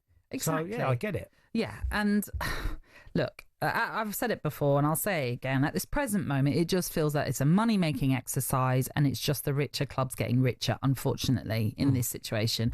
And look, Chelsea are going to, if they win this, could win up to, 90 million? Something like that? I think it's just over 100. Over 100. I think they've already earned 60 as we stand already. 60 mind-boggling. I mean, imagine a club I've just bought Pedro for 60, so they've just used that money to go, get a transfer in. Yes, absolutely. It's like a freebie, it feels, essentially. Buy one, get one free type thing. No, but it just, I don't know. I'm not a fan. I'm not a fan at all. And I definitely agree with what Jurgen Klopp says. Player welfare is not being considered at all in all of this, Cass. It's just about the money. And look, any team that are in it will want to do fairly well because of the financial incentives. I get that. Yeah. And now Chelsea and Chelsea fans right now are probably loving the idea, and they're in this final and they potentially could be named Club World Cup champions. But, I mean, to me, it's just, I don't know, in 4 years' time, we'll be like, who won it last time? It's one of those competitions I'm not sure as of yet will register. And let's not forget, we still have what's called the Intercontinental Cup competition, where the club champions of the 6 confederations will come together. I mean, that was what the Club World Cup was. So you're having extra competitions. It's just mind-boggling. Yeah. And then we've got a World Cup to come next summer, and I just feel as though, that's going to be an absolute waste of time for some people because they'll be knackered. I can't disagree, because look, if to get to a certain standard of fitness, you need to train really hard, and then you need to play obviously games. And if you're going over, why do they have the red zone? Why do they talk about the red zone so much at football clubs? Yeah. You know, that's certainly, if over the course of a season, you're playing 80 games a season, that could be the level that Madness. players are being asked to play. That's just too much. Yeah, it's absolute madness. My goodness. People are delivering, by the way. I'm just going to get to one before we take a break, just to sample. And I hear this one. I think I do this. The race from the plane door to passport control when you land. That's so true. To baggage. You want to get there because you know if you're not one of the first, the queue will be relentless. The urge to be home as quickly as possible when the plane wheels touch the tarmac is unbearable. The foot race should definitely be an Olympic sport. I hear you. That is exactly the kind of thing that should be a sport. From the plane to home.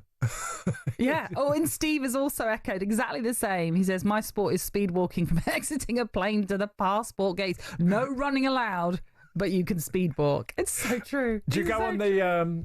Travelators? Yeah. Yes, of course. We had someone in earlier. Sorry, I know we said we'd go to a break. Nathan, he messaging about that. At the airport, while walking to the gate, there are the travelators along the floor. Some people try to walk beside them and they're racing the travelator. It's so true, though. You see, that's what we want this morning. Come on, tell us your the things you do that should be a sport. Hence what we've just mentioned already. 81089 is the text number. You can also WhatsApp us 03717 22 3344. We're talking Wimbledon next.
People. I took it personal.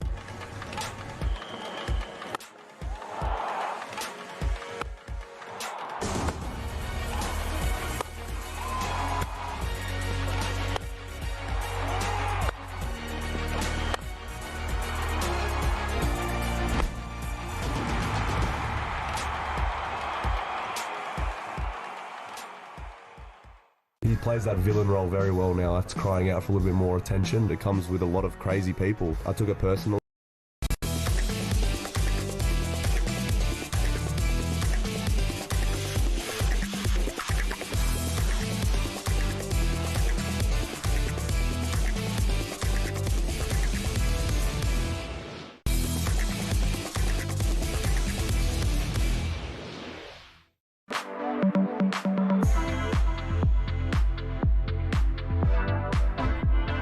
very good morning to thank you very much for tuning into Game Day Breakfast. We're live on your radio, YouTube and your smart TV. It is the former Marseille and Nancy striker Tony Cascarino who's alongside me, Natalie Sawyer. Here are some of your headlines today. Katie Taylor has retained her undisputed light welterweight title after defeating Amanda Serrano for the third time at Madison Square Garden. Arsenal have had a world record bid in excess of £1 million accepted by Women's Super League rivals Liverpool for Olivia Smith. The deal for the 20-year-old Canadian is subject to a medical and personal terms being agreed. And West Ham hero Carlton Cole says he's not overly concerned for the Hammers in the new season after losing Mohamed Kudus to London rivals Spurs. Kudus is a fantastic player on his day. Mm-hmm. But what it is, he didn't have the best of seasons last year, so we're kind of quids in. As in, yeah, we did have to take but he had I think it was rumoured 85 million pound clause in his contract, but especially when we needed to bring someone, to get rid of someone to bring somebody in, I think 55 million is quite good. Yeah. But Kudus is a big loss. I'm not going to lie to you, it's a big loss, but I think we can subsidise for it in different areas of the pitch. He was never going to get in front of Bowen on the right wing and the right-sided forward. That is where he's best positioned. Okay, so that's what Carlton Cole had to say on the exit of Kudus from West Ham. Just as a general on West Ham coming into the new season, how are you feeling about them under Graham Potter? Well, they haven't particularly done much considering what they did last summer. They made a number of signings. I'll be interested to see what Fulcrew's like. I thought his end of the season, after blighted by injury nearly most of the year, keeping Bowen's a big one. Yeah. Jared Bowen is the big one for me. You just couldn't afford to lose him.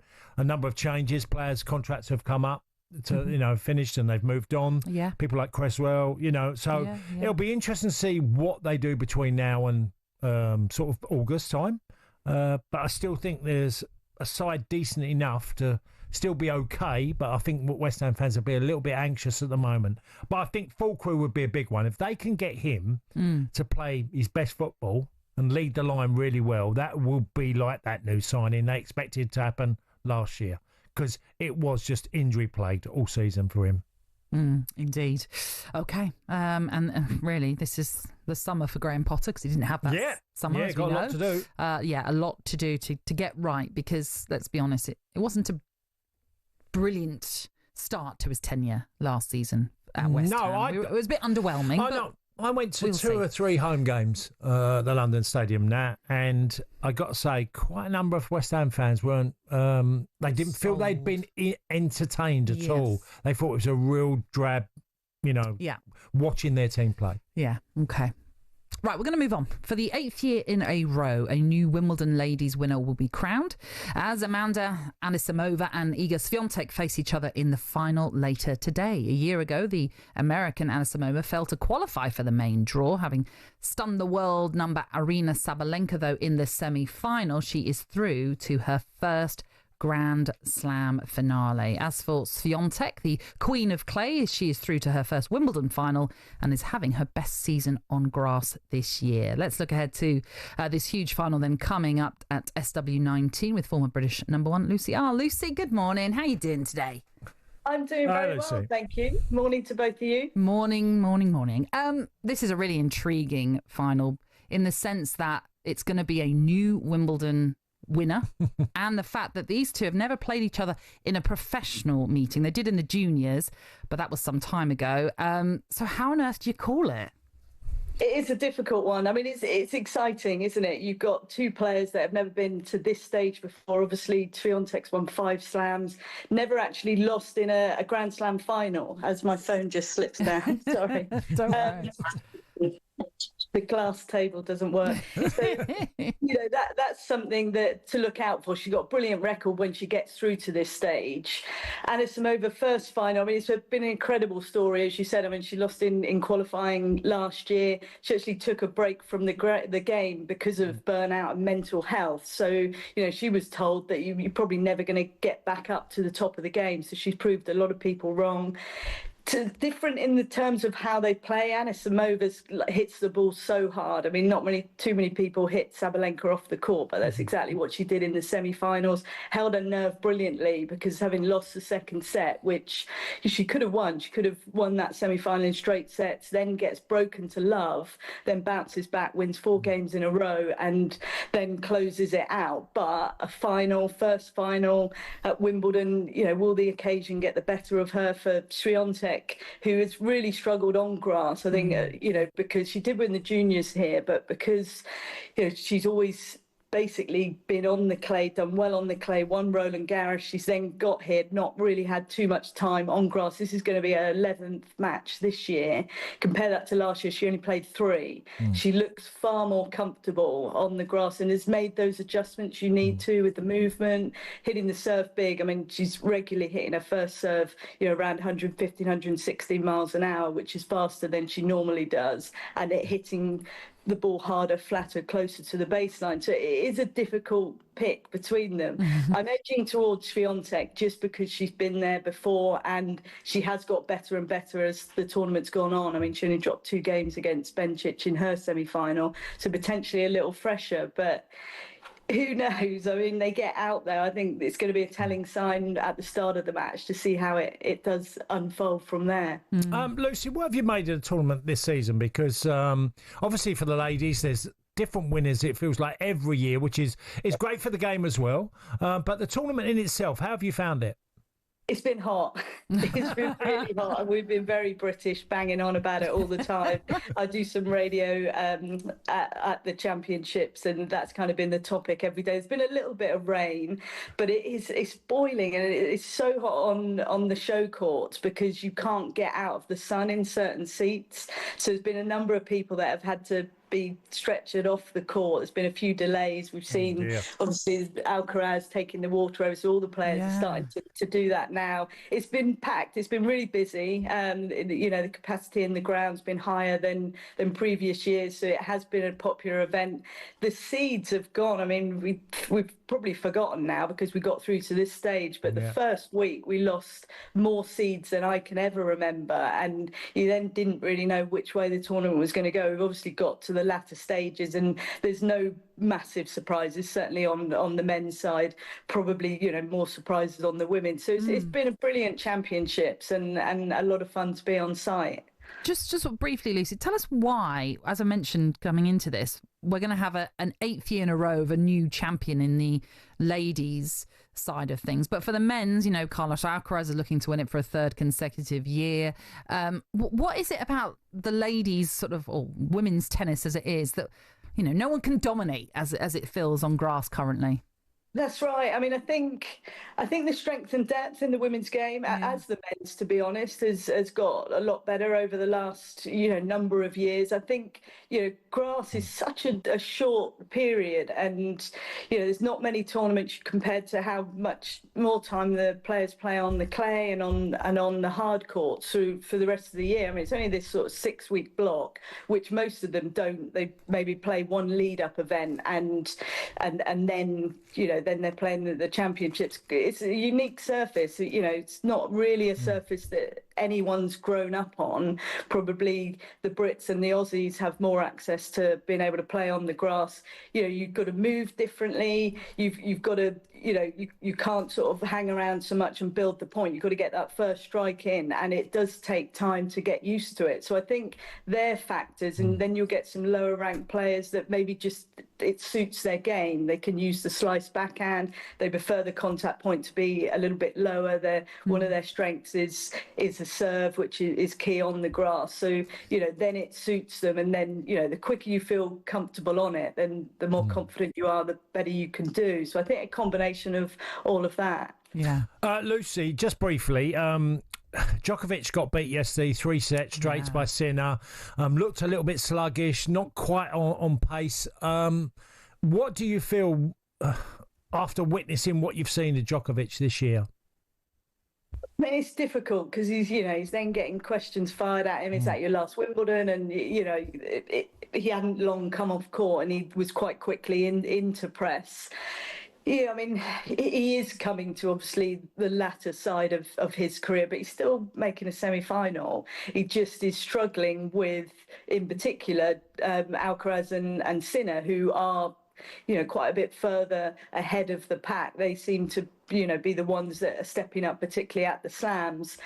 I do expect to see him continuing to play for the rest of the year. I guess then he'll reassess. I mean, he's doing everything he can. He's spending hours every day with his team, all focusing on trying to get his body right. There's nothing wrong with his mind or his tennis. It's just the physical side. He's so much older than Sinner and Alcaraz, who are brilliant movers as well. So, I think he'll go away and assess everything. And I do think we'll see him at the US Open. It'd be interesting for next year. I mean, he did talk about playing the next Olympics. I mean, whether that's a step too far, but Djokovic loves to prove us wrong, and he's done it time and time again. So I'm not going to put anything in writing about him. Yeah, and when that carrot of the 25th major is there, it's hard to stop when he wants to get that record.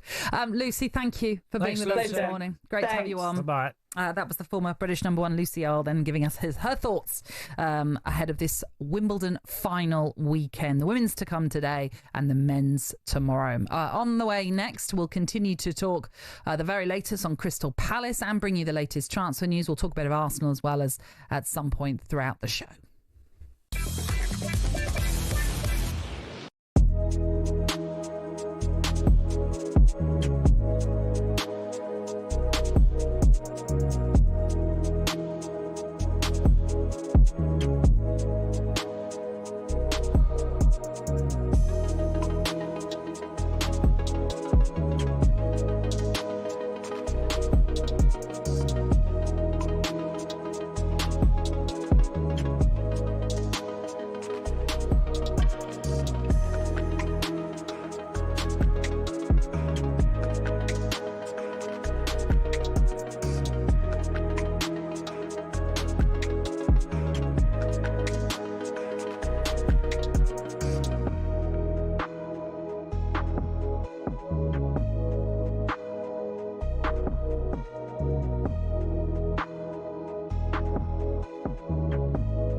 Good morning, this is Game Day Breakfast. I'm Natalie Sawyer, and with me it is the former Crockenhill striker, Tony Cascarino. Good morning.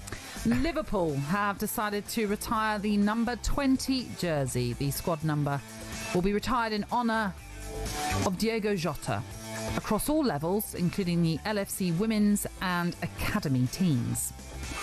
In the early hours of this morning, Katie Taylor defeated Amanda Serrano in their trilogy fight to defend her undisputed light welterweight title. And it's the last warm-up game for the British and Irish Lions. Coverage starts from 10 o'clock. This time they get there. Opening score goes to the Brumbies. We know that the story keeps on building, the more pressure that there is there. Yeah, the Lions weren't good enough. There's some lazy penalties. Not a perfect performance, but we don't want them to be perfect this evening. We want perfection in the Test series. Oh, got him back and he's barreling his way forward. Up and over the 22. Keeps going. 5 metres out. Can he get the offload away? Yes, he can. It's a brilliant indication of just how good a talent Henry Pollock is. If we play well, that'll help the team, but the team has to win. Lovely ball to Jones on his shoulder. Hugh Jones will score. You know, anyone that's involved with sport knows that when you're in Australia, they'll do anything to unsettle you. Now there's a pile up and there's a bit of push and shove. They're going to be really fired up about playing the British and Irish Lions. David Havili could go all the way. That is a stunning try. A side that the pitch is very strong and able to play some good rugby, but at the same time winning rugby. It doesn't matter who you're playing, and when you're wearing this jersey, you're representing a lot of people. You got to make the most of every opportunity you have in the jersey. The message is this is the most important game of the tour. It has to be.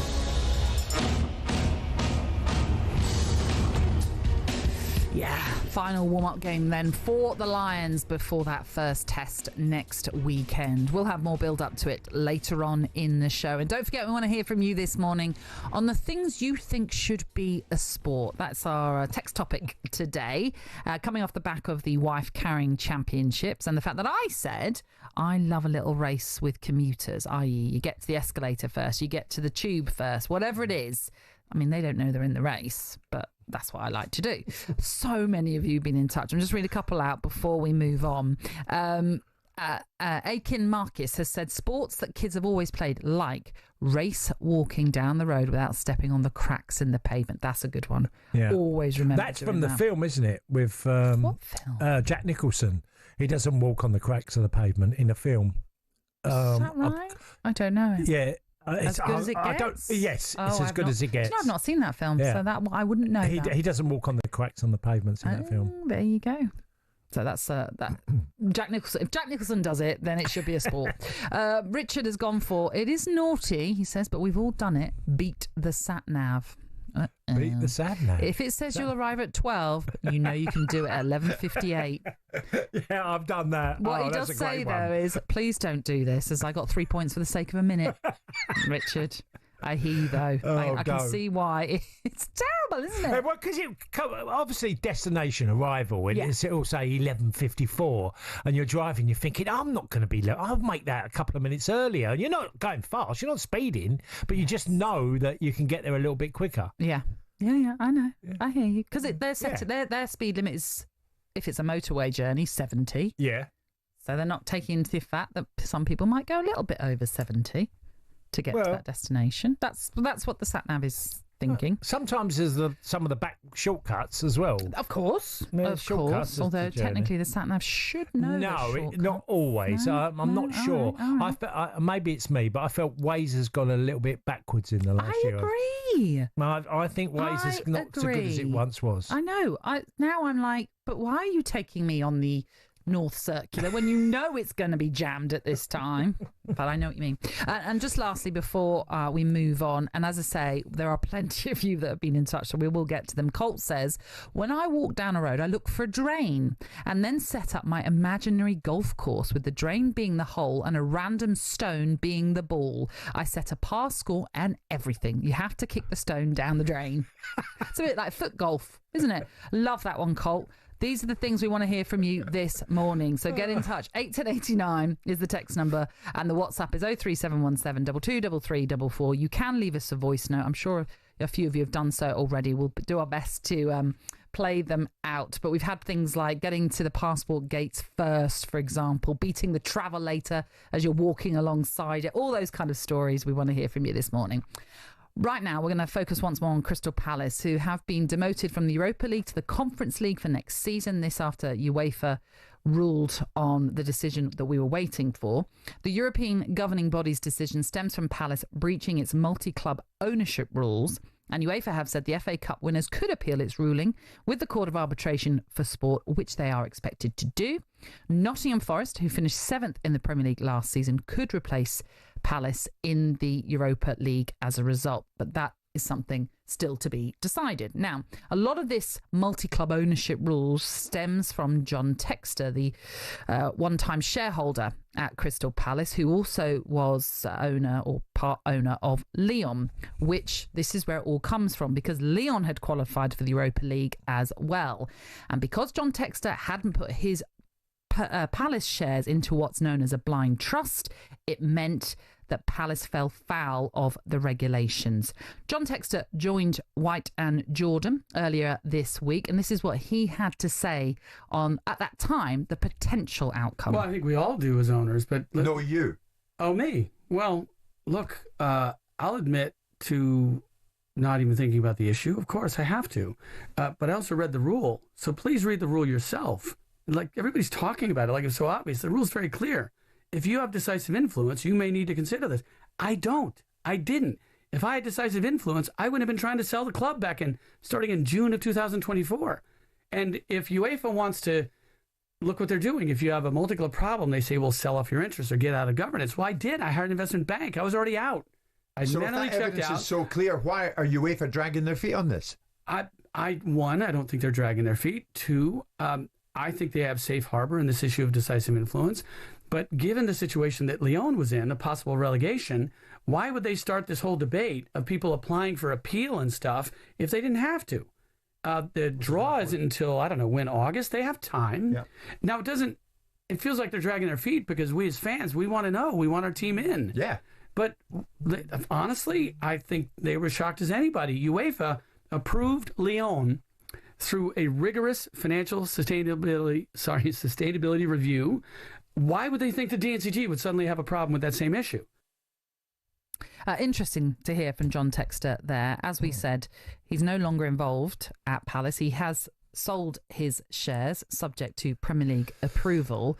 And as he was saying there, a lot of this stemmed, Cass, from the wait to see what was happening with Lyon in France, who were being relegated, it seemed, because of financial issues by the French league. They then won their appeal to remain in Ligue 1, which then forced the hand of UEFA to make a decision, because obviously if they had been relegated, that would have changed the outcome of their league finish, and therefore they wouldn't have been in the Europa League. That was what UEFA were waiting for. As it now stands, it's Palace who fall foul of it because of the fact that they finished in a lower league position than Lyon did last season, and it's the league finish that takes precedence in this situation.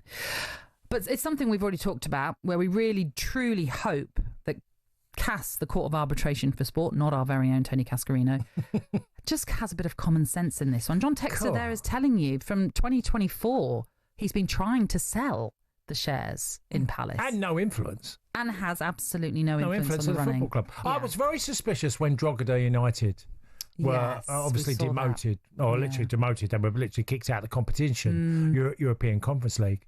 And I was suspicious of when that happened. That is a real case of we're going to make an example of a small club in the League of Ireland who had done very little wrong.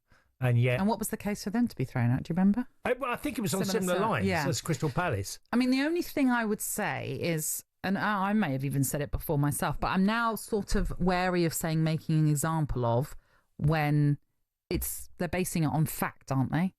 If they feel a club has done something wrong, that's what they can't make an example of someone if that was the fact.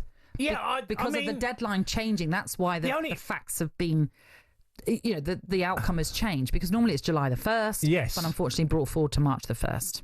Yeah, and the only thing I'd say to all this, Nat, is that these multi-club ownerships are not all identical. They're very complex. Absolutely. So you're getting different issues at different football clubs, okay? And that's the problem I have. It's not just a straightforward, they've done this wrong. And, there was no indication at all that Texter had a influence of any sort at all at Crystal Palace. But I wonder if UEFA haven't even... Why would they look into that? That's not... Well, they should do. But why would they? Well, all they're going to go is, but you didn't do what was required on March the 1st, which was sign these certain papers, for example. I hear you. I want Palace to be successful. But that wasn't Palace's problem. That was his problem. Absolutely. But they're still going to say that those shares were not put into a blind trust. Therefore, you have fallen foul of our rules. Rules that every club, I suppose, signs up to under UEFA guide. I don't know. But my point is, I really hope Palace do win this case. You used the words, but I'm just saying that I wonder if the UEFA are just going, well, we've caught you because you've not done what is expected of you. Yeah, well, I would use what you said earlier, common sense, because they haven't even started the competition. Yes, and all of that's been resolved. I agree. So you're making a decision way before it's even a problem.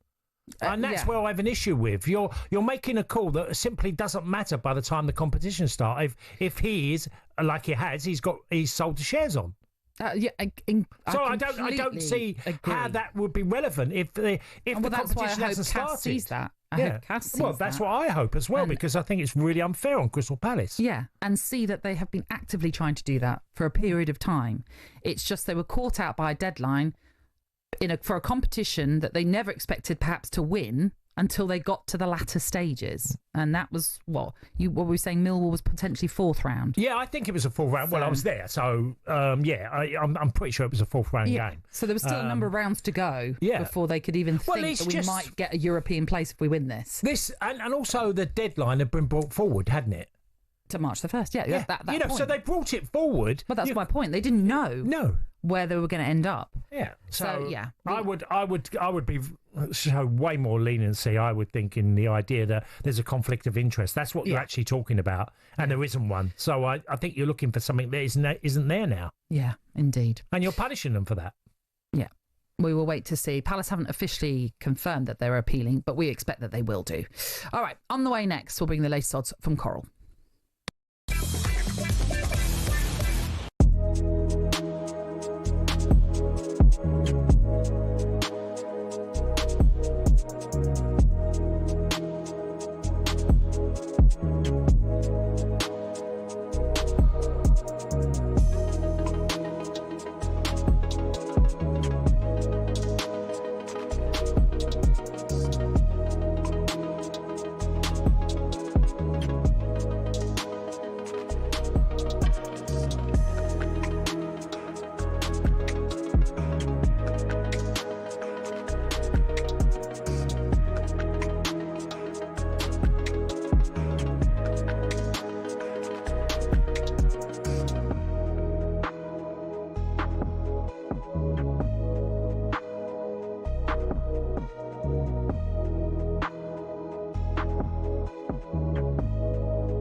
kind of made me rebel a bit more.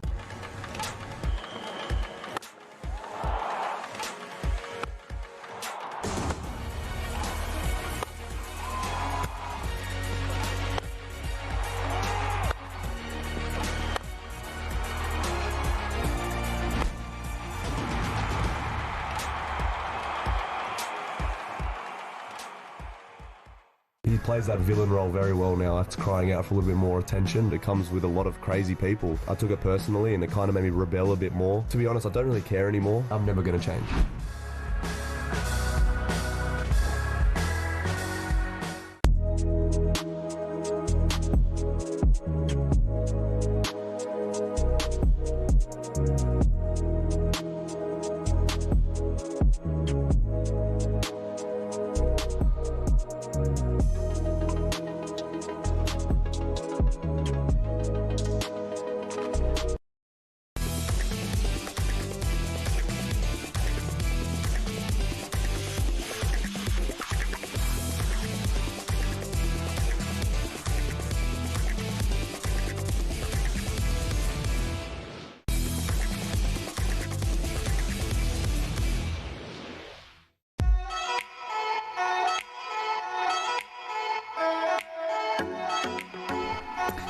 You're tuning into Game Day Breakfast. We are live on your radio, YouTube and your smart TV. It is Tony Cascarino, the former Millwall striker, who is with me, Natalie Sawyer. And this morning we've been asking for the things you think should be a sport. Wow, we've got some great ones. You've just been brilliant with all your ideas, and thank you very much for it. I love the plane one, running from the plane to get to route. It's so true, though, to get to passport control. It's brilliant. You do see people What about to the taxi? Get in the taxi, get in the queue. Again, the taxi. There will be people doing that. I'm very sure of that.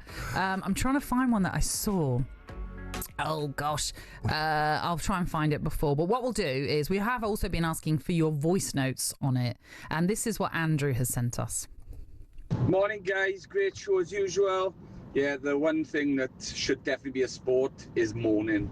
And the kids will be the best of it, because that's all my kids ever do is moan. And if it was international sport, let me tell you, they'd be playing for Wales. Love it. It's funny, isn't it? We can all moan. My kids are moaning, and there he's moaning about his kids. Andrew has won that competition. Yeah. There you go. So that's what we want this morning, about the things you think should be a sport that we aren't doing. I like to do my customary commuter challenge, although I suddenly thought of another one. Me and my brother, when we were younger, we used to play balloon ball, which is obviously a balloon, just a normal balloon, and it was a bit like volleyball, but we called it balloon ball. Right. It was great fun. Great fun, because you're diving, so you can't touch the floor. And it's slow. Yeah. Because the balloon doesn't go. go. You can whack a balloon, obviously, with venom, in the hope that, as I did with my brother, that he didn't get to it.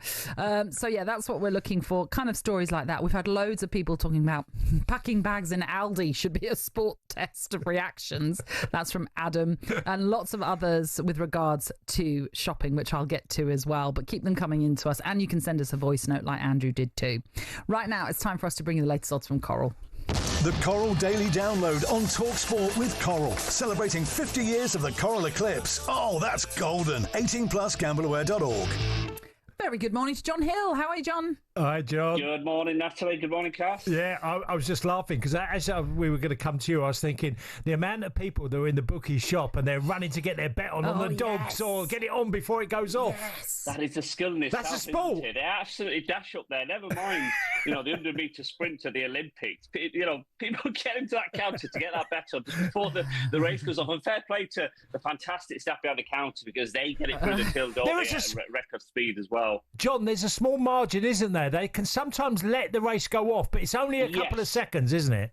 It is, and it depends on what it is, Cass, to be honest with you, because a ground race, obviously, a couple of seconds is a big difference. But if you think of like a 3-mile, 4-mile horse race over fences, that's not going to have much of a difference the first 2-3 seconds of the race. So just depend on what it is, but it is a small margin. We always use common sense as well, and but it is impressive, as I say, watching people get up to that counter. I always remember many years ago, just on the subject of getting to the counter. We were going to put money on Q Card, if you remember that one at Cheltenham. I forget which race it was, many years ago. This is when I was working in TV, so Qs, and it was all very relevant. We just thought that's the one to put money on. Got to the front, and then they were like, "Oh, sorry, the race has started, so you couldn't." Anyway, it won, and we'd worked out how much we'd have run over £1,000 with the money we were going to put on. That was gutting. But it wasn't meant to be, John. So maybe the Club World Cup final is what I should be looking at today. Yes. Is it good? Is it meant to be for Chelsea? That's the big question. And big game this, isn't it? They've made a lot of money out of this as Chelsea. They're going to be walking away from America with quite a bit of money in the bank, but they'll love to win this edition of the FIFA Club World Cup. But it is PSG, yes? Chelsea don't keep money in the bank. They really don't. No, they like spending it. They spend it like it's going out of fashion, don't they? And it's burning their pockets. But in terms of prestige, they'd love to win it. But it's PSG 1-3 favourites to lift the trophy tomorrow, 9-4 Chelsea. I think PSG have just been fabulous, haven't they, over the last 12 months? And remarkably, ever since Kylian Mbappe has left, they've got better. Now, I'm not saying Mbappe's not a great player, but it just this 1-11 just seemed to work under Luis Enrique. He's really got them working. They all seem to know their role, and certain players like Dembele have really stepped up, haven't they, to fill that void left by Mbappe. So they'll be looking to add to the Champions League crown with FIFA World Cup success. And it's a bit hot over there, hasn't it? And I just wonder, are FIFA going to have a look at this for the World Cup next year and maybe move some of the kick-off times, because a lot of them are going to be favouring the European market for television and broadcast reasons, around 12, 3 o'clock kickoffs. The players are saying far too hot at that time of the day. So I wonder if FIFA are going to listen, or FIFA do what they normally do and go where the money is. Well, I mean, they'll listen, but they'll go, get on with it. Yeah, well, exactly. Enzo Fernandez, I think, is one of those that's been quite vocal about it recently. And by the way, Ben, the Spurs fan, has said, wouldn't watch the Club World Cup final if it was being played in my back garden. That could be a big back garden. I know, Ben. What a palatial estate you live on. Go on. I was going to say England versus India today, day 3. Yeah. Where are we in the betting? Because it's been pretty tight, hasn't it? Even though they've both been scoring lots of runs. Yeah, I was fortunate to be there yesterday. Absolutely red hot, guys. It really was. If you're going today, please take some water with you. Take a straw hat. Take the sun cream, because it's going to be roasting once again. Particularly if you're in one of the stands with no roof over your head, with no shade, you're going to be struggling. But in terms of the match, you're right, Cass. It's exactly how it started. Actually, the odds: England 5-6 favourites, India 2-1, the draw 4-1. It's a bit of a slow burner, isn't it, on this pitch? But I just got a feeling maybe today will be moving day, just like golf on a Saturday. I think we'll know by the end of the day who's in control here. Brilliant day yesterday. Joe Root getting his century. He was 99 not out overnight. That's never a nice position to be, is it? I'm sure he didn't get a good sleep going into yesterday, Joe Root, but he converted that into the century. But the other big thing yesterday, guys, and I was there for it, Jofra Archer picking up his first wicket in over 4 years of Test cricket. It came on just his third ball. And if there was a roof on Lord's yesterday, they would have ripped it off, because the cheer he got was just sensational. And it was great to be there yesterday. At the moment, Rishabh Pant and KL Rahul are at the crease. They'll be looking to try and get India close to England's target of 387 in the first innings, and then we'll see where we're at. But just got a feeling this could go all 5 days, and I'm sure the people at Lord's will be absolutely delighted with that. Pretty hot it was at Lord's. Expected to be hot today as well, as it is at Wimbledon, John, for the ladies' final. Yeah, and well done to Iga Swiatek. She's looking to join a small company of players who have won the French Open on clay and Wimbledon on grass. So she's the 1-3 favourite today, the former world number 1 against Anisimova, who's 21-10. To cause an upset. And then great final tomorrow. I can't wait for this one. It should be an absolute cracker. The world number 1, Yannick Sinner, who beat Novak Djokovic yesterday. He takes on Carlos Alcaraz, who's been in for the 3rd consecutive Wimbledon crown. Alcaraz the 3-4 favourite, Sinner even money. So as you can see there, very little between the two players. I'm sure you'll both have an opinion on who you think is going to lift the trophy tomorrow. I think it's going to be Alcaraz again, but wouldn't be surprised either way, would you? No, not at all, John. July Cup horse racing today. Yeah, and another place that's going to be red hot, Newmarket. It's been a free Great days of the July Festival, and the big race today, the feature, is the July Cup. It's a sprint race over 6 furlongs, and the favourite, Notable Speech. Now, this is a former 2000 Guineas winner, real classy horse over a mile, is now dropping down in distance to 6 furlongs for the first time. So this is going to be really interesting today. Been well backed, 5-2 favourite, the Godolphin runner. And he's been really keen on his last 2 starts. He's want to get on with the race rather than being held up. So Connections have said, OK, we'll put you over the sprint distance. We'll see if you've got the speed to beat the sprinters today. So really fascinating race this, 4:35, the Dubai July Cup. Brilliant. John, thank you very much. Enjoy a great weekend of sport. That was John Hill from Coral. It is 18 and over. BeGambleAware.org. Please do gamble responsibly. And we're talking Arsenal next. The Coral Daily Download on talkSPORT with Coral. Celebrating 50 years of the Coral Eclipse. Oh, that's golden. 18 plus GambleAware.org.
A very good morning to you. This is Game Day Breakfast. It is Tony Cascarino.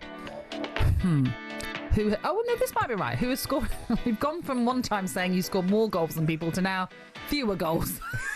70 fewer career goals than Robbie Keane, according to ChatGPT. Yeah.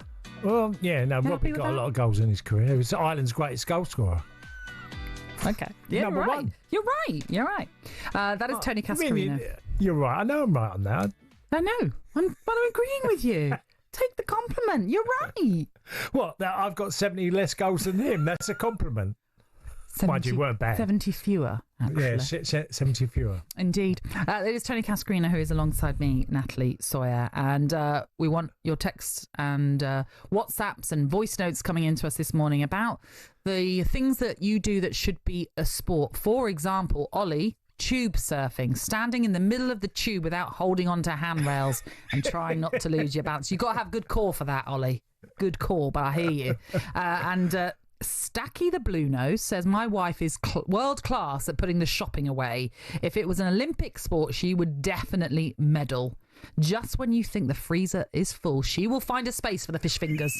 So says Stacky. By the way, do you clean your food when it's delivered? You know, like when I empty the bag, then get a cloth. I don't get it delivered with the butler's service. Okay. Or whether well, I might be the delivery man. But my missus cleans all the food. Packaging. All the packaging. Did she do that before COVID? I don't remember her doing it, because but she does now. Because a lot of people did that through COVID, and obviously it's stuck. No, she does it now. She cleans all the packages. Okay. That come through. Yeah. Yeah. No, I don't. Bit OCD-ish, isn't it? Really. A little. Yeah. But I have I mean, in a way, I should do that because I'm so, I have to have hand sanitizer. I have to have hand sanitizer wherever I am, and if I don't, I have to go into a shop and buy it because I just get so paranoid. It's ridiculous. But I always had it. Is that since COVID? I always used to take hand sanitizer when it became a thing, but then through COVID, it's just become more. And do I touch door handles? No, I do not. I know you don't. Yeah, I know. I can't touch door. I just can't. I have to use my clothes, which is ridiculous. Luckily, chivalry's still about. People open doors for you. Mm-hmm. Thank you. But yes, please keep your messages coming into us, like Stephen Maidenhead, who has just told me about looking for the quickest moving queue in a busy supermarket and choosing when the right time to move to the faster one should be a sport. Yes. There's nothing worse when you're like, that one's I get it wrong a lot. I do. I get it wrong. I'm like, that's going to move. And then I'm looking over and the person who I thought I was in line with, they're at the front. And I'm like, no children. You can't get in the queue of children as well because that's longer. Yeah. Yeah. Anyway, 81089 is the text number. WhatsApp is 03717 223344. Let's talk Arsenal, who are getting their transfer business sorted as they look to make that extra step to compete in both Europe and the Premier League. Joining us to discuss all things Gooner related is, of course, a former Gooner. There he is, Perry Groves. How are you this morning? Hello, Pell. Morning, Nat. Morning, Cass. Cases in the boot of a car. How you get them in? Cases. That's a skill.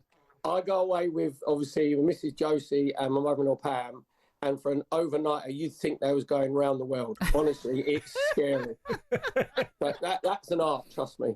It sounds like an art, Perry. I've got to ask you, Perry, because how optimistic are you? Because Arsenal haven't done early business, but they're just now starting to get in the momentum of getting players over the line, even if it's a squad player like Norgar.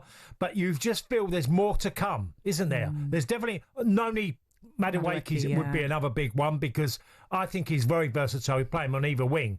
So a couple of, I think now Arsenal fans are getting a little bit excited. Yeah, I think when you get in the press and the media, they sort of like to ramp it up a little bit, that they're not getting Yorkers over the line. But, for Wellcast, you've got until basically 3 weeks to a month before the season starts. But ideally, you'd want your players in and all done and dusted when you're going away pre-season. You want as long as you possibly can to get embedded in. We all know that Arteta has a very specific sort of style of play and the tactics that he wants to implement. I saw Nat just have a little grimace there when you mentioned Norgard. It's a little shake of the head. But you'll agree, people have been surprised by that one, Nat, to be fair. But I'd say over like the 4 seasons in the Premier League, he's been one of Brentford's most consistent players. I think he's very, very underrated playing in that midfield three. I mean, I would agree with you. I actually think the problem that people have is he comes from Brentford. They're not looking at the bigger picture of the job he does for our team. And look, he's 31, so there's some people suggest that's over the hill. Obviously, I'd love to be 31 again. But there is something about Christian Norgard that I think it just works. It's a great move. It's a snip at the price that you got him for as well. And he's such a great professional. Honestly, I just think he's a great addition. He is, and again, he's 6 foot plus, which Arteta, we all know he likes, the big, strong, physical sort of play. And I think that's underrated with Norgard is his passing ability. You've seen him live more times than me, but he's got good vision. I know he's good in his 1v1s and his duels, but he's got a bit of creativity. And if you look, obviously, Jorginho's gone out. Yeah. I think Norgard is an upgrade because we need a stronger squad. And Norgard is an upgrade on Jorginho because he's more mobile. He's got more in his legs. And, people saying 31. When me and Cass were playing, we were virtually done by 31. You know what I mean? Being booted everywhere. And I played till I was 38, Perry. Thank you very much. Oh, yeah, but you had a good surgeon, Cass. You know what I mean? Right. So, but you know what I mean? Your peak was like, you'd gone at like 31, 32. Yeah. Nowadays, these players, their peak is probably between 27 and 32, 33 because of the way they sort of look after themselves. So the Madueke one is a bit, I must admit, for Arsenal, that was, pardon the pun, but that was a little bit left field because I don't think anybody saw that coming. But when you look, the reason I think Arteta's gone for Madueke is when teams come to the Emirates especially and they sit deep, we struggle to break them down. And Madueke is brilliant in 1v1 situations. If you look at his stats with Trossard and Martinelli, they're very similar from last season, apart from the dribbles per 90 games and dribbles completed. So I think that's why. And people forget as well, he's 6 foot. So there's another one in the basketball club. Yeah. Look, Perry, if you're looking at Madueke and then you're looking at Saka, we could easily replace Saka if he's injured. Martinelli as well, you've got on that left side. I look at, if you go Gyökeres and he comes in as well, Arsenal would now have a formidable front line. They would. Yeah, you're looking at the Gyökeres is the one. Again, from the outside, we're not afraid to the politics, Cass. I've got, every transfer and that, as well, all transfers that go on, the politics going on. This one, there's a stalemate because Gyökeres feels that he had a gentleman's agreement with the hierarchy at Sporting Lisbon, to go for a certain price. They've said no, they're asking for more. As a Gooner, if you're getting up to 60 million quid and you're arguing over 3-4 million, at that price, 3 or 4 million is nothing. You know what I mean? Just pay the money, because we had the problem, if you remember, going back to Luis Suarez when he had the 40 million release clause, and we bid 40 million, and everyone thought that was Arsene Wenger. That wasn't. That was hierarchy. And Cash, you know what it's like as a player. If there's recourse for 40 million quid, offer 45, 50, because you show that player how much you want him to come to your club. Yeah. So my sources tell me, I've gone all out to crook here, haven't I? But my sources tell me, and by the way, and I'm not making this up, the Gyökeres is a gooner from a kid. He's always supported Arsenal. So there's that. I think it's been well documented that he wants to come to us. That's the frustrating one, Cash. You said about, the business. That's the one. I think there'd be a massive sigh of relief from our part of North London. We get the centre forward in, then that squad is looking unbelievably strong. And Kai Havertz will be back as well. That's a lot of forward positions, really, a lot of cover in many ways. Yeah. Does that then mean Arteta has to deliver this season something big? Yes, in a nutshell, and I think he knows that as well, because coming second 3 times. Look, if it wasn't for Arteta, we wouldn't be where we are. We were irrelevant before he took over. We weren't quite as pants as Manchester United and that mob up the road, but we were like 8th and 7th and inconsequential. He's brought the soul of the club back. He's changed that culture and got a load of young, hungry players in that actually care about the club. Now, he has to win either the Premier League or the Champions League. And he gets that as well, you know, because what will happen is if we're not, after those tough first 6 games, we have to be in the top 2, top 3, you know, after 10 games, within a couple of points, because you know what's going to happen is there's going to be like the negativity from some Arsenal fans, which I don't agree with, I have to say, and you know, in the press and the media. So it's a massive first 6 games of the season. Brilliant as always, Perry. Thank you. Cheers, Bill. Cheerio. Bye-bye. Great to have you with us, Perry Groves there. The other thing that's really important to mention of the Norgard transfer is he's played with David Raya before. Yeah. Norgard has often been part of our start of our build-up play. So, you know, David Raya to Norgard, off you pop. There you go. Start something off. Well, they already know each other. There's that link, that relationship. You know what I mean? I just say this because we're probably going to talk about it a bit later, but it's a bit like the Henderson signing where you bring in someone. I remember when Liverpool bought Gary McAllister in at 35 in a free transfer. Yeah. It was phenomenal for Liverpool because it was the old head who carried a younger Steven Gerrard and others in that team. That's exactly what's necessary. That's what Norgard has said. When he was asked about what you're bringing, he said leadership. Yeah. You know, not to say that Arsenal don't have leaders already in that team, but it's just another sort of experienced pro that he was our captain after Pontus Jansson left, was also part of the leadership team like every club seems to have. And, you know, one thing that he's great at being is a bit of a teacher's pet, which is always a good thing, which means you're doing the right things. You're doing all the right things that your manager loves. And that, I'm sure, will happen with Mikel Arteta as well. Yeah. OK, let's turn our attentions after the break to the British and Irish Lions in their final warm-up game before they face the Aussies next week.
He plays that villain role very well now. It's crying out for a little bit more attention. It comes with a lot of crazy people. I took it personally and it kind of made me rebel a bit more. To be honest, I don't really care anymore. I'm never going to change.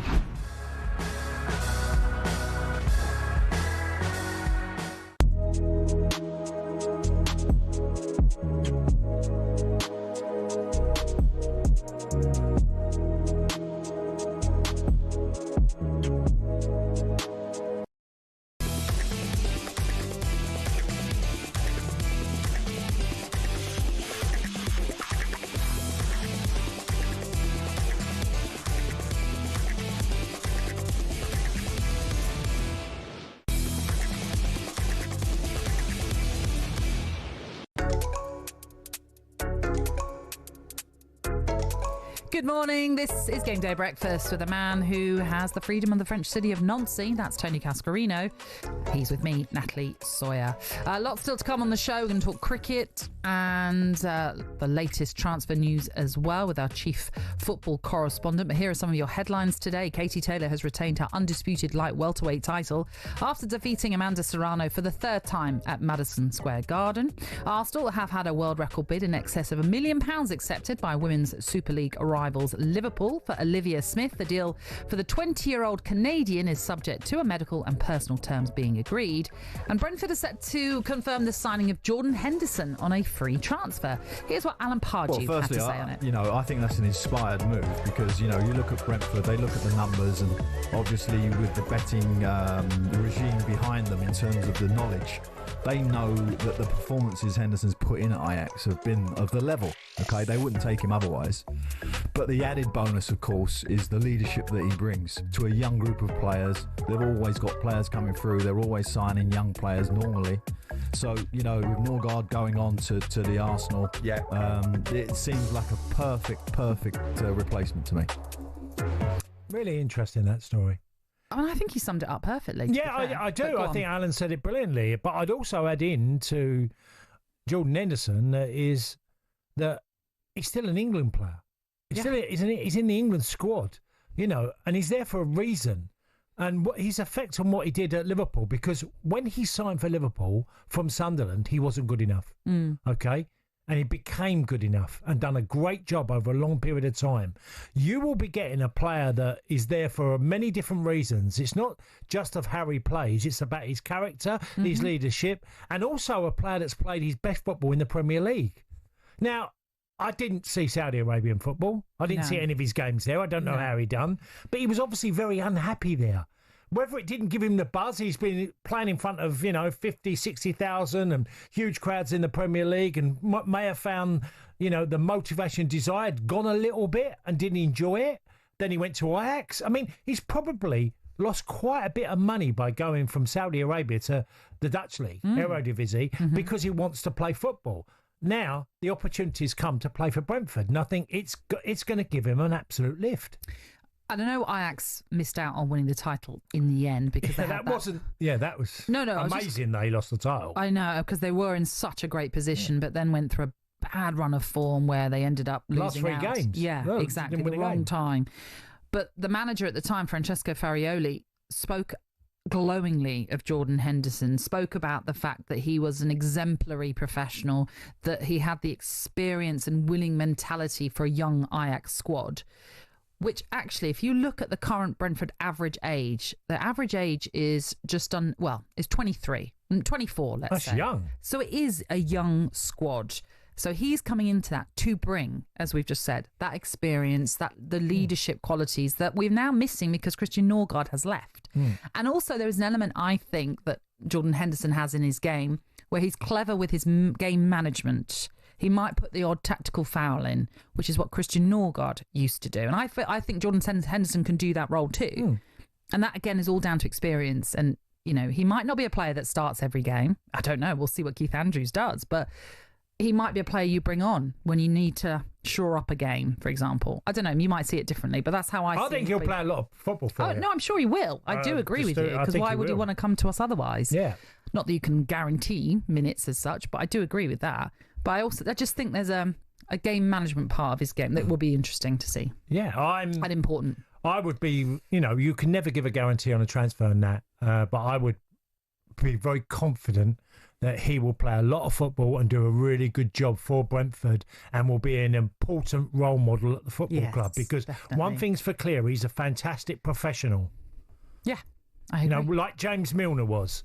Like Gary McAllister was, and many others that have served their clubs brilliantly. Yeah, very much so. All right, we'll move on. It's time to get an update on the rugby in partnership with Tenor Men. Qatar Airways Lions Tour Roundup on talkSPORT with coverage sponsored by Tenor Men. Drips and dribbles, no dramas. Stay dry with Tenor Men. Find out more at tenormen.co.uk. The British and Irish Lions will play their final tour game before their test series with Australia begins next weekend as they take on an Australia-New Zealand combined invitational 15. And we're bringing it to you live exclusively on talkSPORT. Coverage starts at 10, kickoff is at 11. The Lions have won all 4 of their tour matches down under, but for many, they are yet to impress. This is what Andy Farrell then has had to say ahead of this latest test on the tour. I don't think as much as that. I think this, I think they'll be certainly knowing Les and Ian Foster, etc. How they'll prepare the team will be very thorough, and I'm sure that they'll be preparing them to play some obviously good rugby, but at the same time winning rugby. So the side that they picked is very strong and able to do that. OK, short and sweet. Let's discuss this and more about the Qatar Airways Lions tour with former England prop Rocky Clark. Morning to you, Rocky. How you doing? Rocky.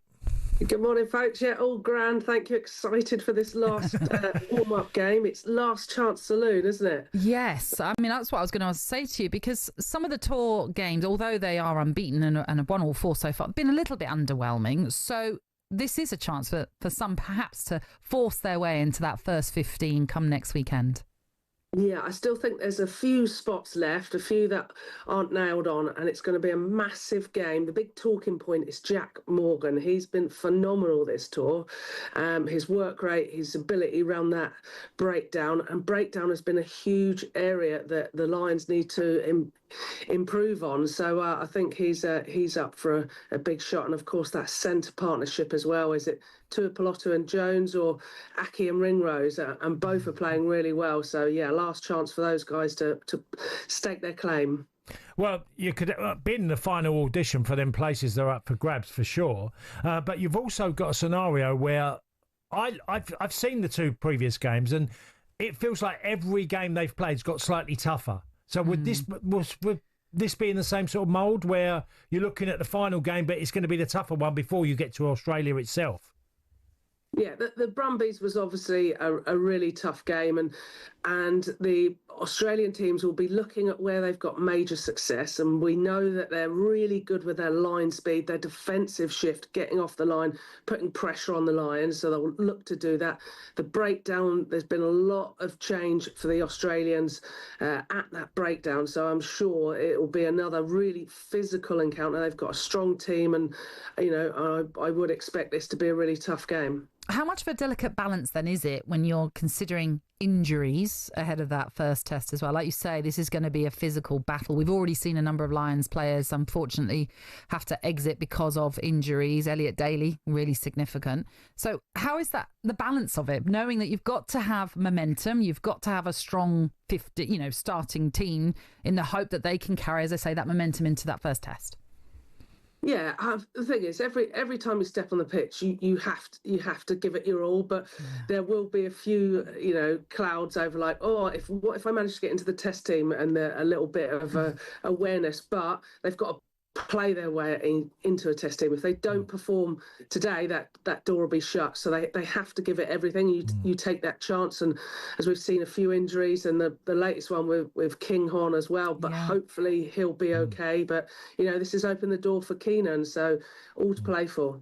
Well, that 2-week period that they've just had, there's been sore bodies, a lot of preparation gone in. So you're really getting the final parts of the puzzle together, aren't you, before you play Australia?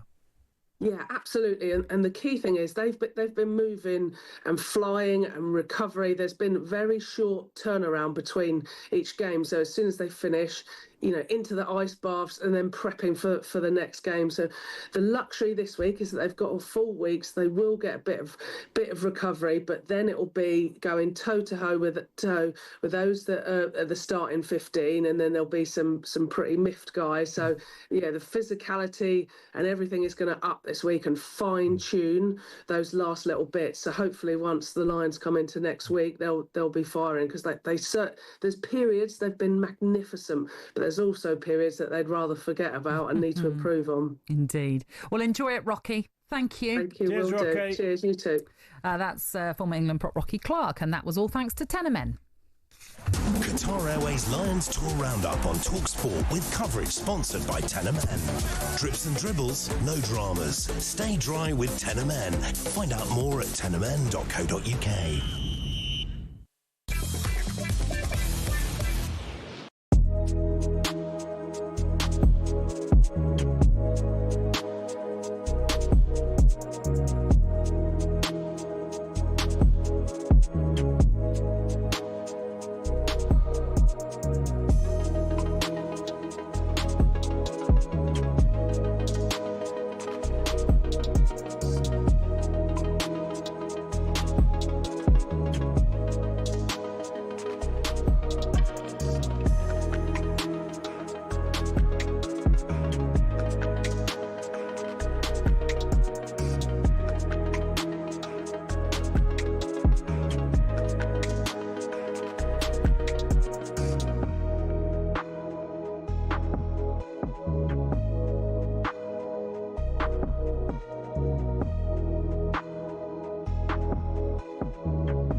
Good morning. This is Game Day Breakfast. I'm Natalie Sawyer, and with me is a man who not only could score goals, he could do you a nice shampoo and set as well. It's Tony Cascarino. Good morning. That's another competition. Find the pen quickest. You're trying to snatch mine. Yes, well, you've always got more than one pen. Because you always need one, so I'm having to bring one for you as well. Anyway, this is a lovely moment from Liverpool. They have decided to retire the number 20 jersey in memory of Diogo Jota across all levels, including the LFC women's and academy teams. Tottenham's pursuit of Morgan Gibbs-White has hit a glitch. talkSPORT understands that Nottingham Forest are considering legal action over what they see as an illegal approach.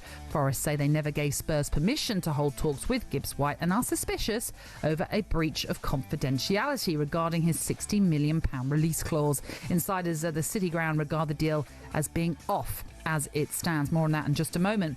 And also, he's been training alone at Carrington recently, but could Marcus Rashford finally secure his dream move to Barcelona? We'll have more on that in just a moment. But yes, we're asking as well for your messages on the things you think should be a sport. This off the back of the wife carrying championships that's taken place recently. I then mentioned my commuter races, where I am racing against fellow commuters who, I should say, do not know they're in the race, to get to the escalator, to get to the door first, to get to the lift, whatever it is. Do you race to the petrol garage? You know, like when there's a load of people filling their cars up and... What, to finish? Yeah, to get in and get... Because there's always a queue now in a petrol garage. Now I'm driving an electric car, not so much. But I tell you what, to get to an electric charger on the service stations, that can be a battle, because sometimes there's not enough.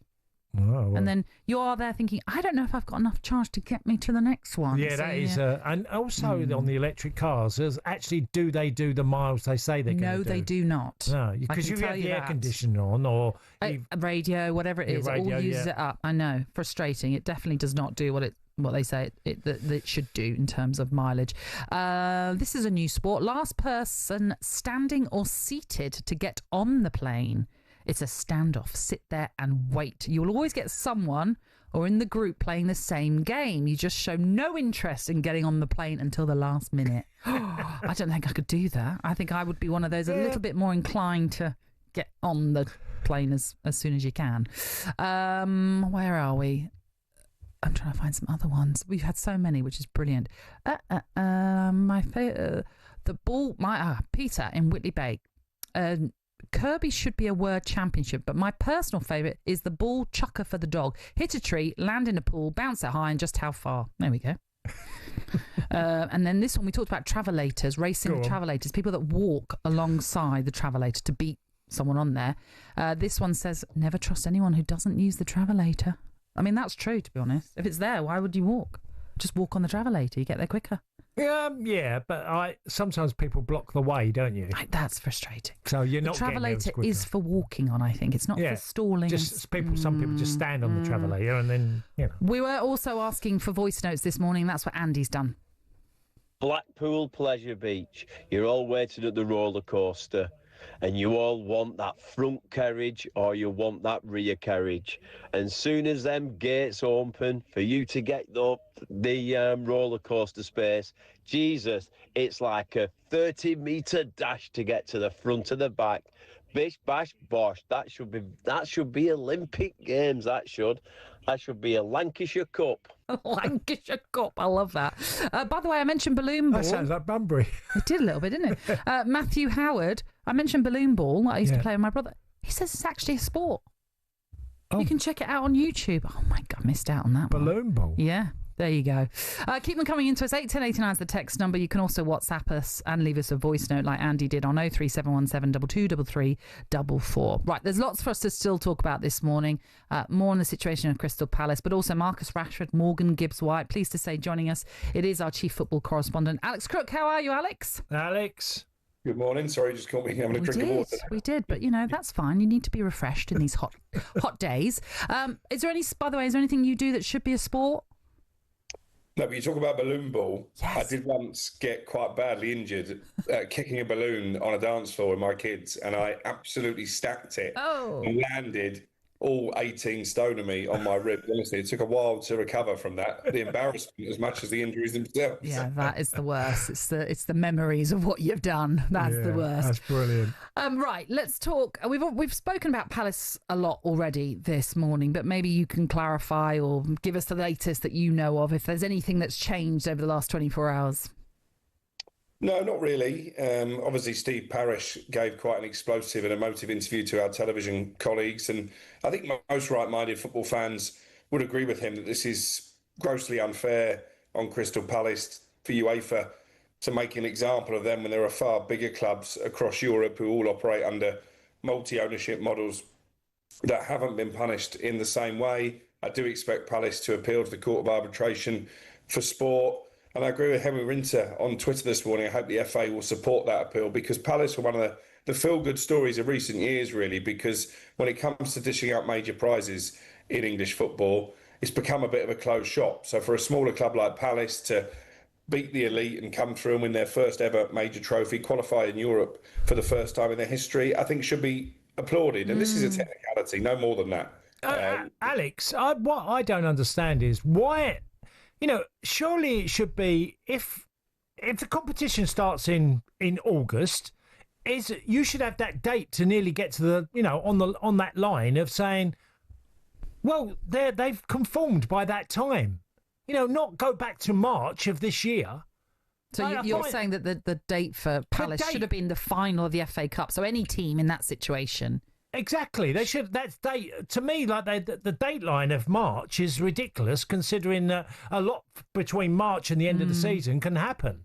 And I agree with you, and especially as the FA Cup was only at the 5th round stage on March the 1st, so we hadn't even got to the quarter-finals. So it would have taken a lot of foresight for Palace to think they could win the FA Cup at that stage, and obviously then they would walk into this problem. John Textor has since agreed a deal with Woody Johnson to sell his shares. Yeah. He claimed on talkSPORT this week he didn't have a say in the day-to-day running of the football club. It's my understanding that was the nature of Palace's presentation to UEFA. And at one stage, it looked like UEFA would accept that and not demote them. But obviously, they've decided against it. And yeah, I'm with you, Tony. I mean, again, we spend far too much time. Yeah. We're a sports radio station. We spend far too much time talking about PSR and off-field events, and not focusing on the football. And it's the fans who suffer. John Textor doesn't care if Palace are in the Europa League or not next season. He's got no interest in the football club anymore. So it's those Palace fans, those ultras behind the goal who are looking forward to a European tour who are going to be punished.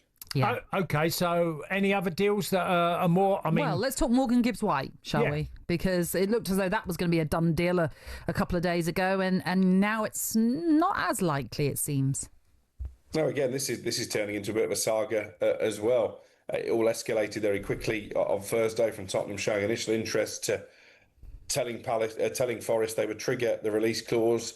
And obviously, Forest have reacted angrily yesterday. They've accused Tottenham of tapping up their player. They've gone to the Premier League. They're contemplating legal action. They're saying this deal is off as it stands. I'm not sure it is off. I think it's just been delayed. I think it's very difficult to prove an illegal approach, particularly in 2025, when the way that deals work by and large is that players hold talks with clubs long before a formal bid goes in. It's just the accepted new order, really. And I think you have to go all the way back to Ashley Cole and that saga involving him and Arsenal and Chelsea for the last time a tapping up allegation was actually proven. So I think this is just Forest posturing. I know the owner, Evangelos Marinakis, is personally angry with Morgan Gibbs-White, having been given assurances that he would only leave for a club of a certain stature. He doesn't see Tottenham as a club of that stature, but clearly Gibbs-White does. Just quickly on that, if Forest is saying this was a confidential release clause, maybe Cash, you'll have a say on it as well, but why on earth would an agent or a player agree to that? Because what's the point of having it if no one's allowed to know about it? I just jump in on this technicality. Agents speak to clubs. Okay, they do on behalf. They're representing their player. So if they can get it out there somewhere over the course of a season that they know a club's interested, they can then go to, well, this is what Morgan has signed. This contract says that he can be released at £60 million. You know, that's common knowledge. That was the same for Brian Mbeumo. That was the same for Kudos. But Forest's point is, no one should know about it. It's essentially like an NDA, a non-disclosure agreement, which someone, if they're saying by their standards, had leaked it. But my point is, why on earth would that be in the contract at all then? What's the point of it if no one can know about it? What's the point?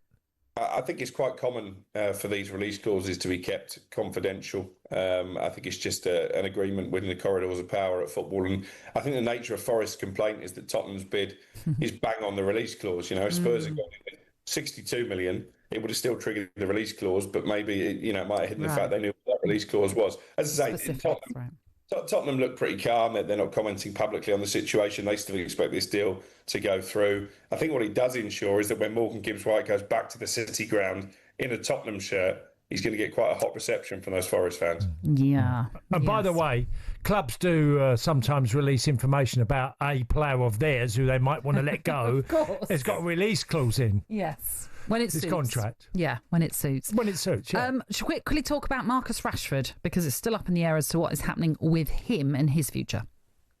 Yeah, it was interesting to see him drive into Carrington at 5:15 the other afternoon, long after the first team and Ruben Amorim had left the building. Obviously, the deal is that although these 5 players that Manchester United want to get rid of, Garnacho and Sancho included in that as well, can't train with the first team at the moment. They are allowed to use the facilities.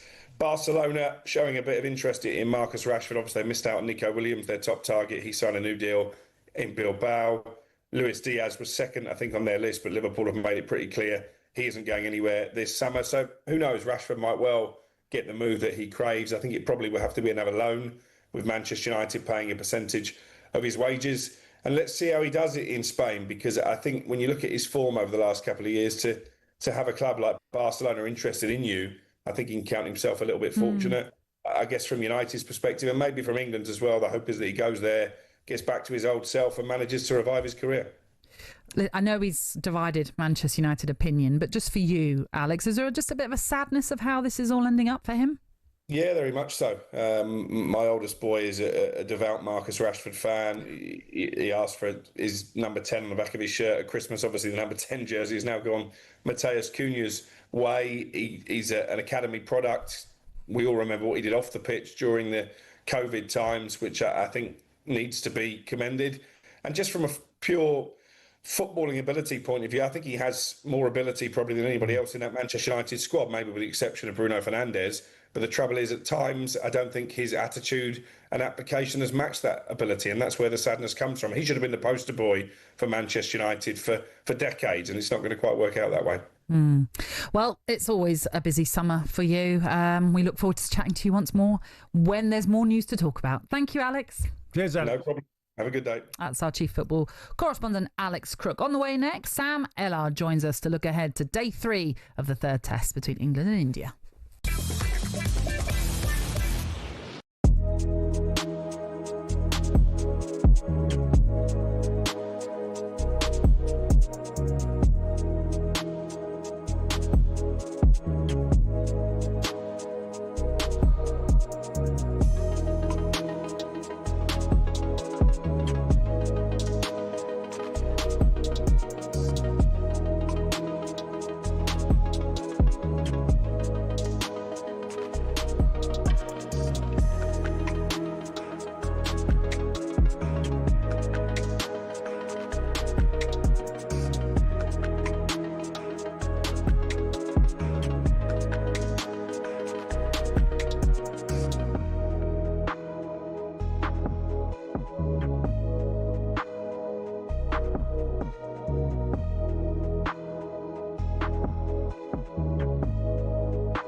He plays that villain role very well now. It's crying out for a little bit more attention. It comes with a lot of crazy people. I took it personally and it kind of made me rebel a bit more. To be honest, I don't really care anymore. I'm never going to change.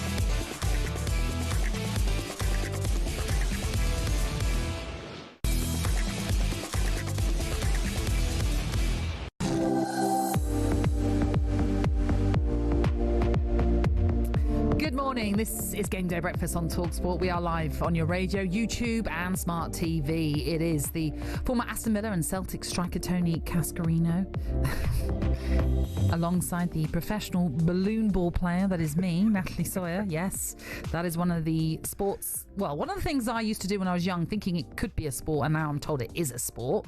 And that's what we've been asking for you to get in touch with this morning. You and your brother, generally? I think it was pretty even, really. But I tell you what, if it was Mario Kart, annihilation.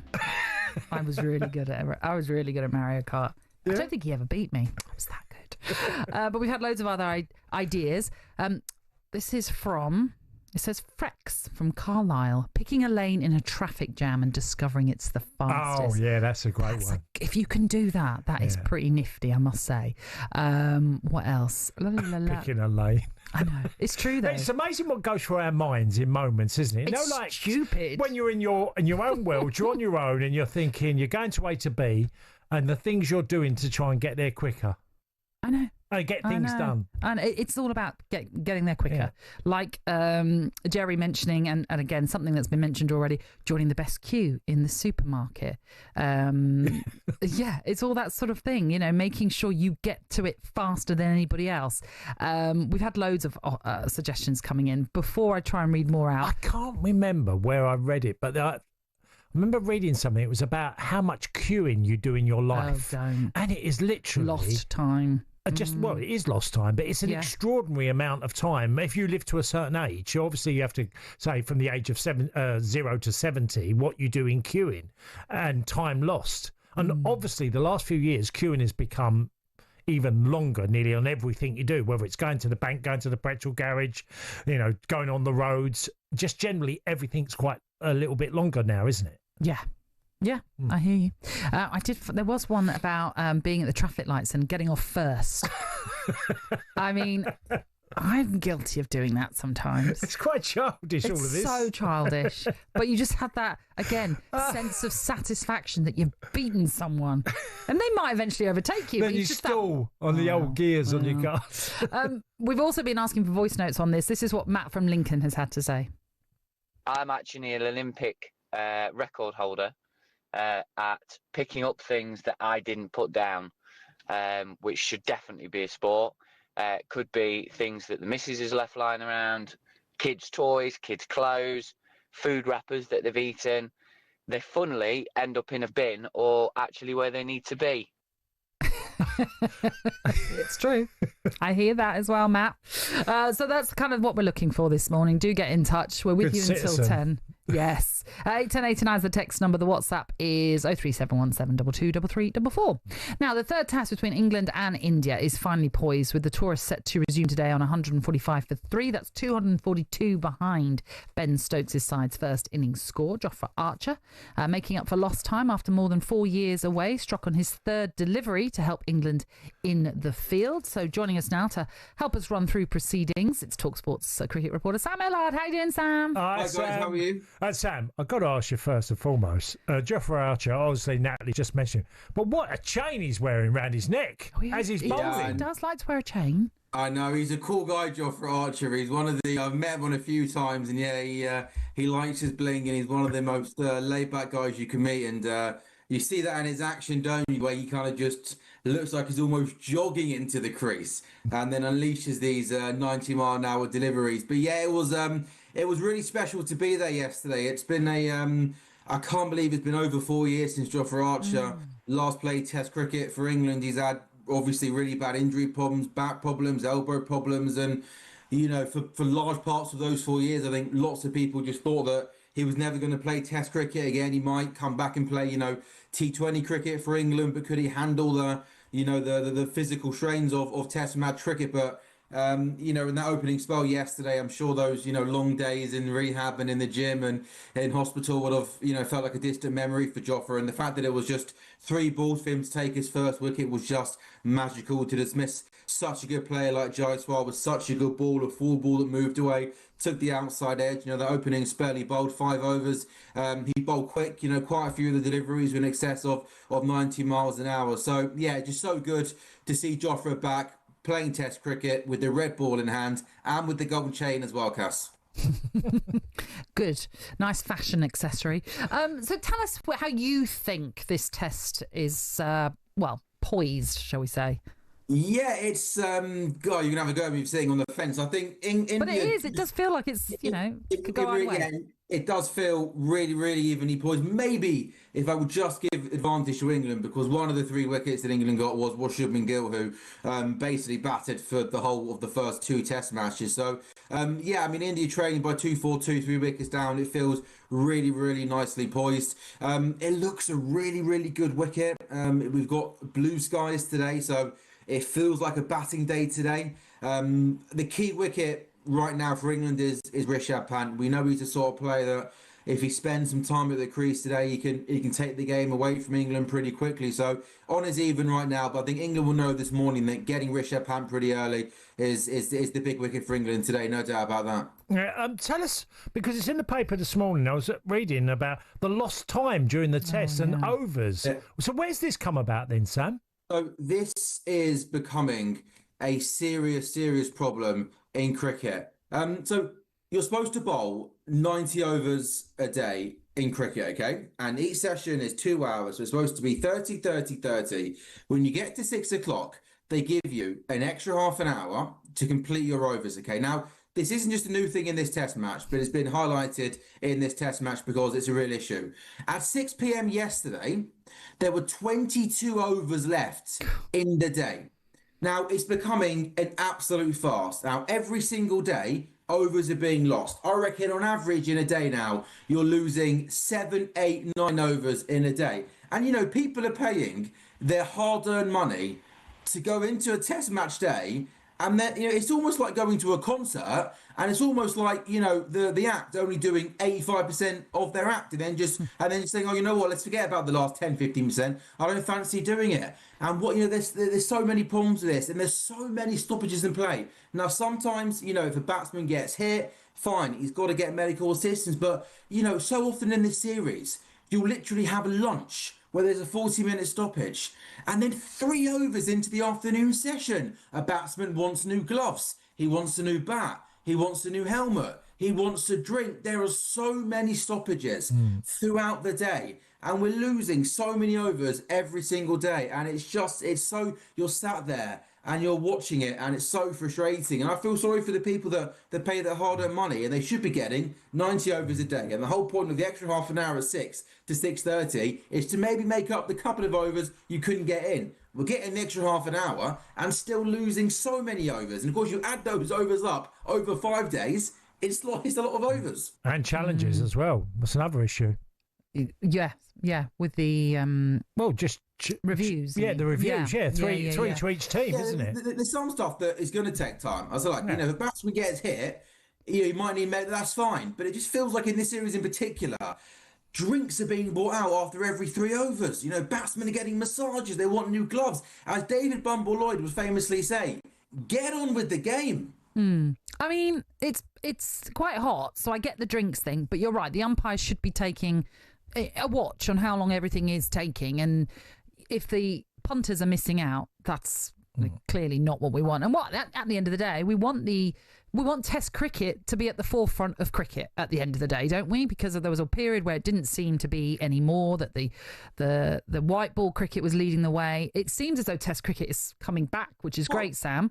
But yeah, go on. I think Test cricket. Test cricket in this country is in good hands. I think certainly England, India, Australia. If you look at, the attendances we've seen in this Test series, cricket in this country, it sounds out every single day. So, I've got no issues, certainly with the big three, England, India, Australia, that Test cricket's booming. We know India have got such a passionate cricket supporters. But yeah, the over thing, I just think umpires have got to knuckle down and more's got to be done to make sure that we're getting as close to 90 overs as possible on a day. Yeah, it's a good point, Cass. Yeah, very much so. All right, Sam, enjoy today. Thank you. Enjoy the day, guys. Take care. Sam. Bye-bye. And Sam will have updates then on this test between England and India at Lords, with coverage beginning, play beginning at 11.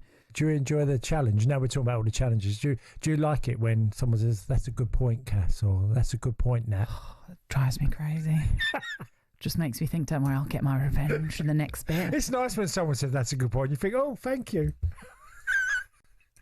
Did you notice I didn't even look at you? I was like, as if that's good. I do get a little bit annoyed when someone says to you, Nat, that was a good point. Especially, yeah. Well, that's a really good question, Matt. Thank you. Right, we've got to take a break. When we return, we'll have more on the Lions as they have their final tour match ahead of the first test with Australia next weekend. Our rugby reporter in Oz, Alfie Reynolds, joins us next.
Good morning. This is Game Day Breakfast with a man who once won the Evening Standard Player of the Month award. Yes, Tony Cascarino. Alongside me, Natalie Sawyer, and we're with you until 10. And then after us, it's build-up and then live coverage of the British and Irish Lions, who are in action in their final tour match before they take on Australia in the first test next weekend. Head coach Andy Farrell has decided to rotate his squad ahead of this clash in Adelaide, giving a number of players a chance to earn their spot then, as I say, in next week's first test. Joining us to look ahead to what is to come out in Australia, it's talkSPORT's rugby reporter, even Alfie Reynolds. How are you, Alfie? Hi, Alfie. Hi, Natalie. Hi, Tony. I'm very well, thank you. I've enjoyed my last few days in Adelaide. We're here at the Adelaide Oval. Really looking forward to this game. So tell us what we can expect. Well, as you say, Andy Farrell has rotated his team as you would expect him to do. This is the final tour game before they take on the Wallabies in the first test next week in Brisbane. So it's the final opportunity for players to stake their case, essentially. What sort of combinations are going to impress? Are there players that can play their way into the team? Or, of course, with a poorer performance, maybe drop out of contention? I think there's a couple of areas in particular to keep an eye on. Number one is in the centres. I don't think the Lions have been convinced by their midfield options all tour. It's the Scottish pair of Tuipulotu and Jones that get the nod tonight. Another one is in the back row. Fascinating selection. They've got so many good options. So who impresses there? Henry Pollock starts. And then the final thing is Owen Farrell is on the bench. The man that was somewhat controversially called up to the tour. We're going to see him for the first time tonight as well. Hey, just want to ask you about Owen Farrell then. Like you say, it's been some time since he's played international rugby. Also, that stint in France didn't go as well as he would have hoped. If he is to play a significant part in this series, he's got to get up to speed pretty quickly. Any concerns about that? Well, I don't think there would be concerns about his understanding of the game. He has been there and done it. Say what you want about Owen Farrell, and he is a player that divides opinion. I think sometimes unfairly on his behalf, by the way. I think a lot of the negativity he attracts is from no fault of his own. But say what you want about him, he is an experienced player that will understand this game plan pretty well, I would imagine. The question is form and fitness. As you say, his season in France didn't go well at all. He had a number of different injuries. He's not here on form at this moment in time.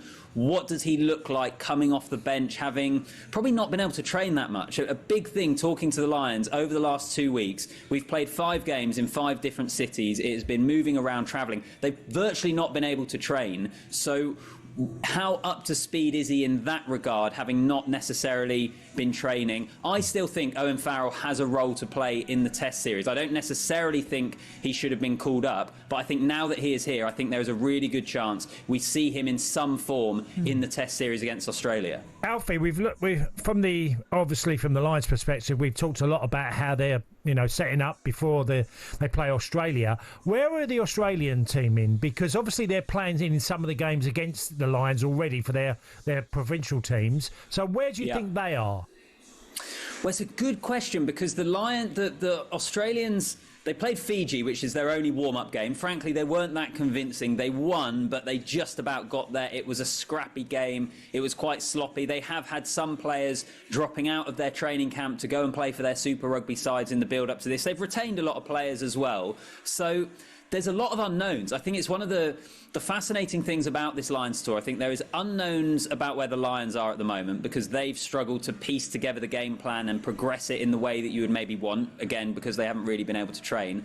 And there's unknowns about the Wallabies. How good, how effective are Joe Schmidt's team going to be? Which makes Brisbane in a week's time, I think, a really, really interesting game. Besides the fact that it's a first game in a Lions Test series and all the kind of hype that comes with that, the uncertainty around these teams is really interesting. I suppose the big thing from Australia, from a selection point of view, is in that game against Fiji, Noah Lolesio picked up a head injury. He was their fly half. I think he would have probably started the Test series against the Lions. He's been ruled out through injury. James O'Connor has now been called up into the training squad. He's been playing for the Crusaders, which is one of the Super Rugby teams in New Zealand. They've just won the Super Rugby title, but he played against the Lions 12 years ago in 2013, so he's the experienced campaigner. Tom Liner, you might recognise the surname, Michael Liner's son, hasn't got that many caps, so he's a younger guy. They've got Ben Donaldson that plays 10 and 15. Fly half, such a crucial position.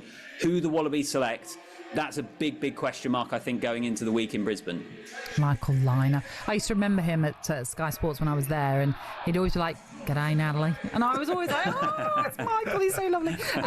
Here's the best question: who could force their way into the team next week today? I think Sione Tuipulotu at inside centre. As I say, the midfield hasn't been that effective. Who plays 12, I think, is a big question mark around it. So I think Sione Tuipulotu could play his way in. And then I still look at that back row. Henry Pollock, you've got Jack Morgan, Ben Earl at number 8. What combination is Andy Farrell going to go? If he's not short of options here, so I think all of those players have a real chance to play their way in. Those are the two areas for me where I think there is currently the biggest question marks in this Lions squad. Brilliant. Thank you, Alfie. Enjoy Cheers, today. Alfie. Pleasure. Bye-bye. Thanks, guys. Bye-bye. That's Alfie Reynolds, and you'll be able to hear more from Alfie and the team in Australia. Coverage begins at 10. Kickoff for this one is at 11. Before we hit a break, just a couple of more messages, shall we? Go on. Yeah. We've talked a lot about Qs. Qs is definitely a competition that a lot of people seem to enjoy. Brian, the Liverpool fan, says, my wife has turned picking the fastest queue in the supermarkets into a sport, making sure that she gets through before the other queues. If one moves quicker, she'll swap or get miffed if someone gets through quicker. We've all been there, I think, Brian. Kev says, I was in speech marks, district champion of getting to the office from the station without anyone overtaking me. But age caught up on me, and to retire undefeated, I needed to perform a hasty detour to avoid getting beaten. So now I try carrying as many items to the car without a bag. You see? Yeah. This is what people do. And it seems Lidl and Aldi are the ones that a lot of people, try to beat. The cashier, obviously, they're so quick with scanning, aren't they? You've got to try and get in the bag quicker. There was somebody that had mentioned about putting rogue vegetables on the what's it called, the till thing, to make sure that slows down the cashier. The thingy bob, whatever you till on the thing, just to make sure that they slow the cashier down so they can keep packing. So that was, someone mentioned that earlier, but I've forgotten who said it, and I appreciate that. I've not read your name out, but we are with you until 10, so you've still got time to just add in a few more things that you feel should be a sport, like your commuter races that we were hearing there, your queue races, for example. Such like. Get in touch this morning. 81089 is the text number. You can also WhatsApp us on 03717 223344.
He plays that villain role very well now. That's crying out for a little bit more attention. It comes with a lot of crazy people. I took it personally and it kind of made me rebel a bit more. To be honest, I don't really care anymore. I'm never going to change.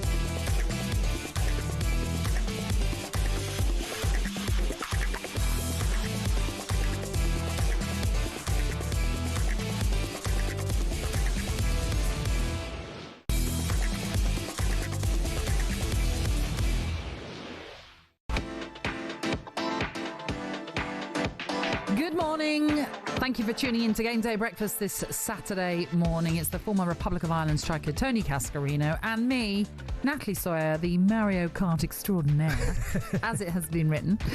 This off the back of sort of the things that should be a sport. And so many of you have been getting in touch. Now, list this one. This is quite interesting.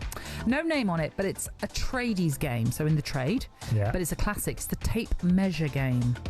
Intrigued? Go on. You set the tape at 600 millimetres, lock it in, and then you release it and see how close you can get to stopping it before it closes fully.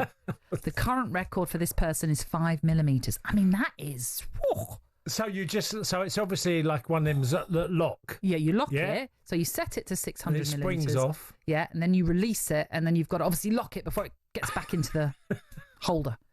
I mean, they're quite vicious tape measures. Oh, you're brave to do that. Lots of people mentioning trying to beat the sat-navs, the ETA. John has mentioned that, as too has Mike in Staffordshire. So thank you very much for that. I've got one for you. Yes. And I've done this, and I nearly got caught out last week. Oh. Petrol. The last moment I can get my petrol. Oh, I thought you were going to say ending. No. Like dead on £5, £20, £30, whatever. I had 29, where I lived, I had 29 mile to come into London, and I thought, that's plenty. And I got to Vauxhall Bridge, which is only about 15 mile, but my petrol had gone down to 3 miles left. And I was in complete meltdown. I'm thinking, if this breaks down, my car, and I'm thinking, what an idiot I am. How old am I? Oh, this is what I'm thinking while I'm driving, of like trying to get to the petrol the last moment possible. How daft is that? But we do that. I push do. things to the limit. I do really daft things sometimes. Overly competitive about things that we shouldn't be. Oh, I'm going to try and get to the station. Well, Stephen from Lisbon has mentioned, I usually try to win the race on the road when 2 lanes filter into one. It is strangely satisfying when I win in my van against a Range Rover. Not necessarily if you're toe-to-toe and then you beat that person. Kevin Liverpool's gone for dishwasher stacking, for example. Filling the dishwasher correctly with the most items, then you get judged on technique and not just the most items. Points deducted, he says, for bad stacking. Oh, that's fair enough. That is fair enough. So many of you have been getting in touch with this. It's brilliant. Where was I? There's something else that came to me. Where was that? Oh, there it is. This is from LA. We're talking about beating cars at the lights, getting off first. This one's from LA, who says, I once beat a Maserati at the lights in my 2003 Polo. I knew the timing of the lights and was off like a shot for about the first 100 yards. After that, I got toasted, but I'm still counting it as a win. And I don't blame you. Count away. Love it. That's funny. Okay, let's get to, our regular Saturday feature, Natalie Sawyer.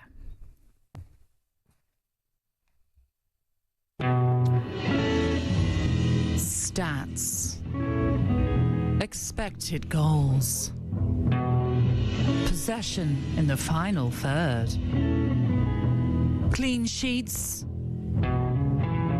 yellow or red cards, shots on target. Shots on target. These aren't just any stats. These are Natalie Sawyer stats. Not only do we have to compete for the best question, you're competing for my little jingle. Oh, just to get you infiltrating it. But anyway, you know what happens with this. I will give Cass a stat and then a question off the back. So the first one we're going to start with, Cass, is perhaps a reason as to why Spurs have signed Mohamed Kudus is his ability to take on players. Only Manchester City's Jeremy Doku has completed more dribbles in the Premier League than Kudus.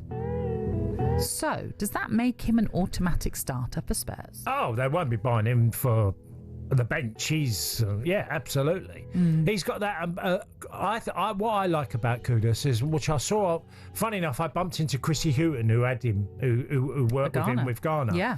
And Chrissy was very complimentary, and his upper body strength and get his arms across players that he can then get himself half a yard. He does that brilliantly well. And he's a really good footballer. West Ham fans know not last season, but the season before, he was exceptional. The last season, a little bit of a disappointment, but still, he's a top player. And you've got him. I think he's 24, isn't he, Nat? Something like that. He's still very, very young. No, I think he'd be a great signing for Spurs. He's very capable, that's for sure. I do remember in Qatar messaging Chris Houghton about him, saying what a player. He was so exciting to watch in that. He worked with him, trained with him, and obviously international. Very, very complimentary about him. In terms of the money that Thomas Frank appears to be getting with Kudus, potentially Morgan Gibbs-White as well. Not to say that, Ange Postecoglou wasn't given money, because he did have money to spend as well. But do you see the players that they're bringing in that Tottenham are potentially going to be a threat, next season? In some shape or form. I'm not saying league, but top 4. I think they'll be in the top 6. Spurs. I really do. And people might say, from last season. I think Thomas Frank is a far better organiser of a football team than Postecoglou was. I thought Spurs at times were a really soft touch. That's why they conceded so many goals. So many teams done the double over them last year. And I saw a side that were easy to play against too often. So I think Thomas Frank will organise them to be a way harder team to beat and still be very effective in other areas of the pitch and be way better on set pieces. So that's my opinion, and I think it'll be a top 6 team.